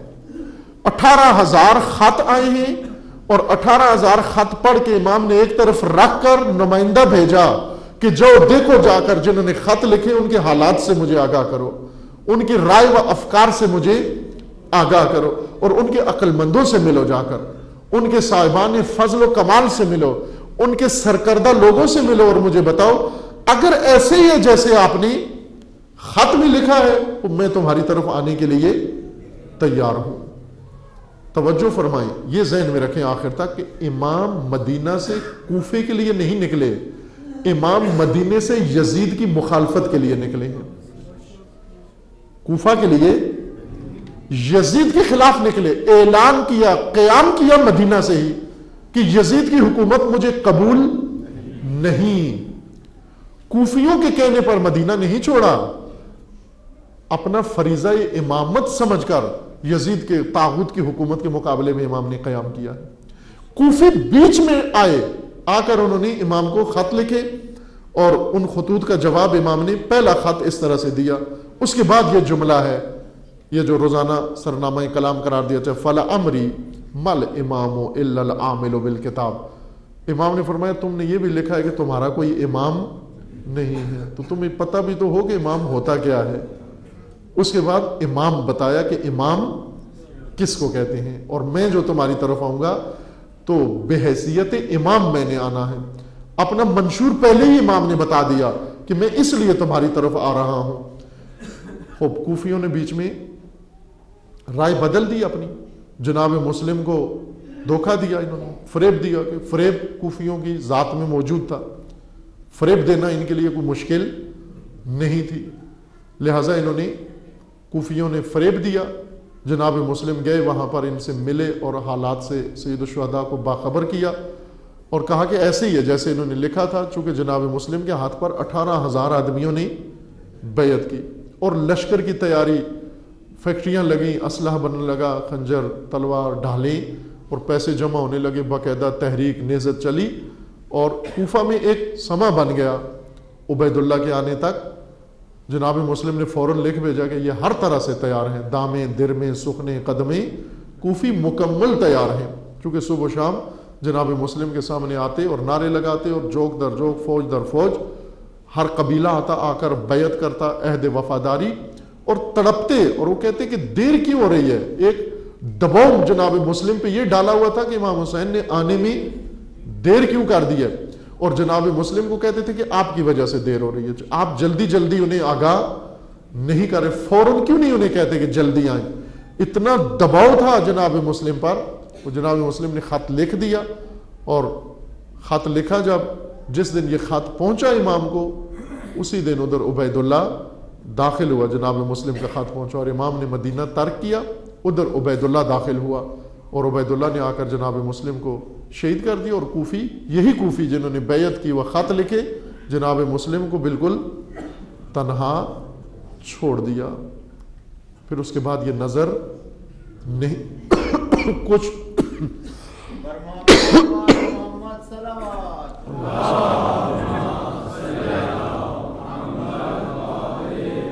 حبیب خدا ختم الانبیاء رحمت للعالمین بلند تر صلوات۔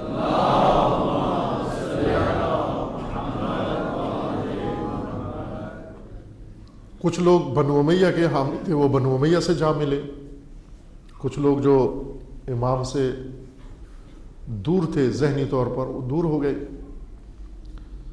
اور کچھ عبید اللہ سے جا ملے، لیکن کچھ شیعہ جو بڑے نامآور تھے وہ غائب ہو گئے، وہ نہ جیل میں تھے اور نہ میدان میں تھے، ان کو کسی نے نہیں دیکھا پھر یہ کہاں ہے، گھروں میں غائب ہو گئے، گھروں میں کوئی تہہ خانے ایسے بنائے ہوئے تھے، انہوں نے شہر چھوڑ کے کہیں چلے گئے، اس طرح سے غائب ہوئے کہ چند سال تک ان کا نام و نشان نہیں تھا۔ چند سالوں کے بعد دوبارہ پھر ابھرے، پھر تحریکیں چلانا شروع کی، انتقامی تحریکیں۔ کربلا نہیں آئے، کوفی نہیں آئے کربلا، لیکن امام کا لٹا ہوا قافلہ کوفہ پہنچ گیا۔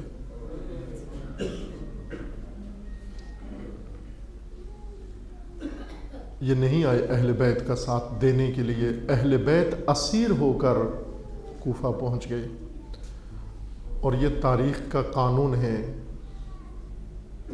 کہ جب کوئی ملت کوتاہی کرے، میدان چھوڑ دے، میدان دشمن کے حوالے کر دے،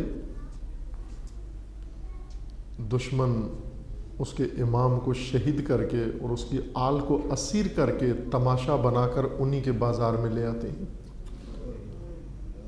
یہ قانون ہے تاریخ کا، اسی لیے کوفی عمل کا نتیجہ یہی ہے، اہل بیت اسیر ہو کر آ گئے شام، کوفہ، عبید اللہ کے دربار میں، لیکن دربار تک بہت دشوار سفر طے ہوا، آسان نہیں تھا اس دربار تک آنا۔ اس دربار تک بازار سے گزر کے جانا پڑا، وہ بازار جس نے سید سجاد کو بہت رلایا۔ جب کاروان اسرا کوفہ کے بازار کے باہر روکا گیا، پھر وقفے کے بعد بیویوں کو سوار ہونے کا حکم ملا اور بیویاں سوار ہونے آئیں، جناب سید ساجدین روئے، فریاد کی۔ جب بی بی نے وجہ پوچھی تو امام نے جواب دیا کہ انہوں نے ہمیں آرام کے لیے نہیں روکا تھا بلکہ بازار تیار کرنے کے لیے روکا تھا۔ اب بازار تیار ہو گیا ہے، اب میری پھوپھیوں کو، میری بہنوں کو بازار سے گزرنا ہے۔ اس وقت جناب زینب سلام اللہ علیہا نے اپنے بیٹے کو گلے لگا کر کہا، بیٹا سجاد اتنی مضطرب نہ ہو، بازار کی منزل آئے، میں علی کی بیٹی ہوں، جانتی ہوں کوفہ کے بازار سے کیسے گزرنا ہے۔ اور پھر وہ وقت آ گیا، وہ منظر آ گیا کہ علی کی بیٹی کوفہ کے بازار کے درمیان میں جب پہنچی، بلند آواز سے ندا دے کر آواز دی، الا یا اہل الکوفہ، اے کوفہ والو سنو۔ لکھا ہے، مورخین نے لکھا ہے کہ بی بی کی آواز سن کر کوفہ کے بازار میں سناٹا چھا گیا۔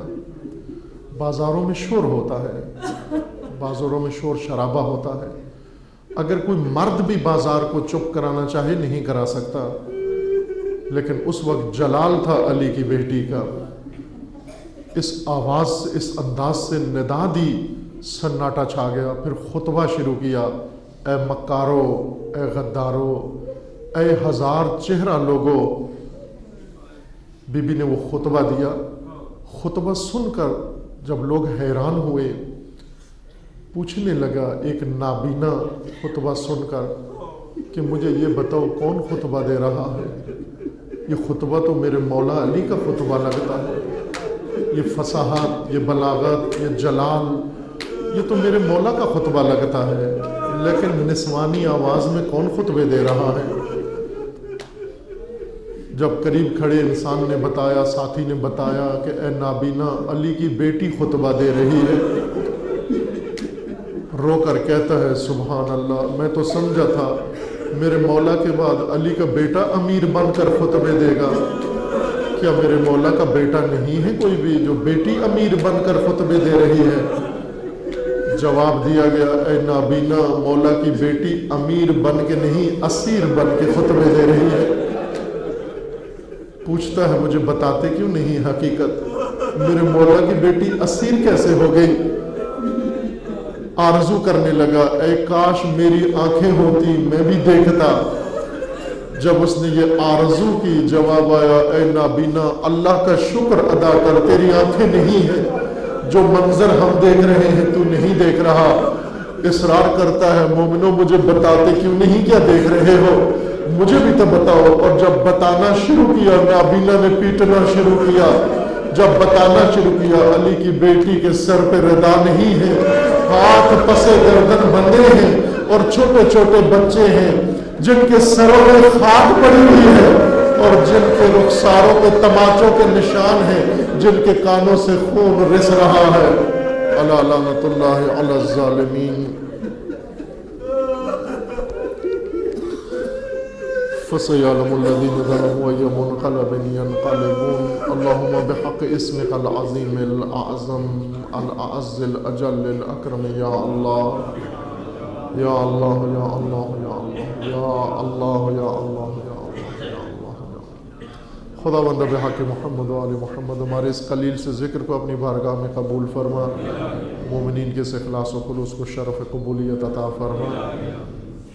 جو مومنین اس دنیا سے رحلت کر کے انہیں جوار رحمت پہ مقام نصیب فرما، جو بیمار ہیں علیل ہیں انہیں شفاء کاملہ نصیب فرما، جو ملتمس دعا ان کی دعاؤں کو مستجاب فرما، جو صاحب حاجات ہیں ان کے حاجات کو پورا فرما، جو کسی مشکل و مصیبت میں گرفتار ہیں ان کے تمام مسائل و مشکلات کو برطرف فرما، جو بے روزگار ہیں انہیں رزق حلال نصیب فرما، جو مقروض ہیں اپنے خزائن غیبیہ سے ان کے قرض ادا فرما، جو بے اولاد ہیں انہیں نیک اور صالح اولاد نصیب فرما، جو صاحب اولاد ہیں ان کی اولاد کو ہر شر و بلا سے محفوظ فرما۔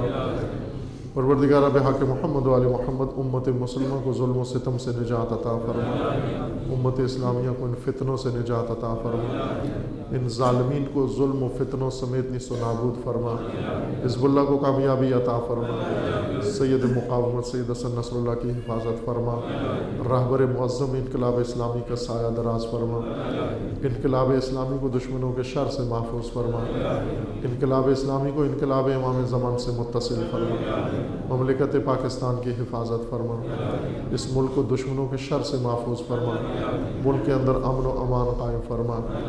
خدا بندہ بحق محمد و آل محمد اس ملک کے اندر دہشت گردی، فرقہ واریت، فتنہ و فساد و نفاق پھیلانے والوں کو نیست و نابود فرما، ان کے حامیوں و سرپرستوں کو رسوا فرما، عزاداران سید الشہداء جہاں کہیں بھی ہیں بالخصوص عراق میں، بحرین میں، لبنان میں، شام میں، سعودی عرب و بالاخص پاکستان میں ان کے عزت و مال و جان و ناموس کی حفاظت فرما۔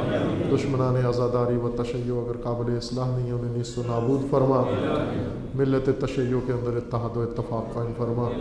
ملت پاکستان کے اندر اتحاد و اتفاق قائم فرما۔ ملت اسلامیہ کے اندر اتحاد و اتفاق قائم فرما۔ اس ملت کے اندر بیداری و شعور عطا فرما۔ جوانوں کو غیرت و شجاعت عطا فرما۔ اپنے ولی حق ولی اللہ العظم جل اللہ تعالی فرج و شریف کا جلد از جلد ظہور فرما۔ ہمیں حضرت کے اعوان و انصار میں سے ہونے کی توفیق عطا فرما۔ تمام مرحومین کے لیے، مومنین و مومنات کے لیے، بانیان مجلس، شرکائے مجلس، منتظمین مجلس کے مرحومین کے لیے، بالخصوص شہداء کے لیے و بالاخص امام شہداء حضرت امام خمینی رضوان اللہ علیہ کے لیے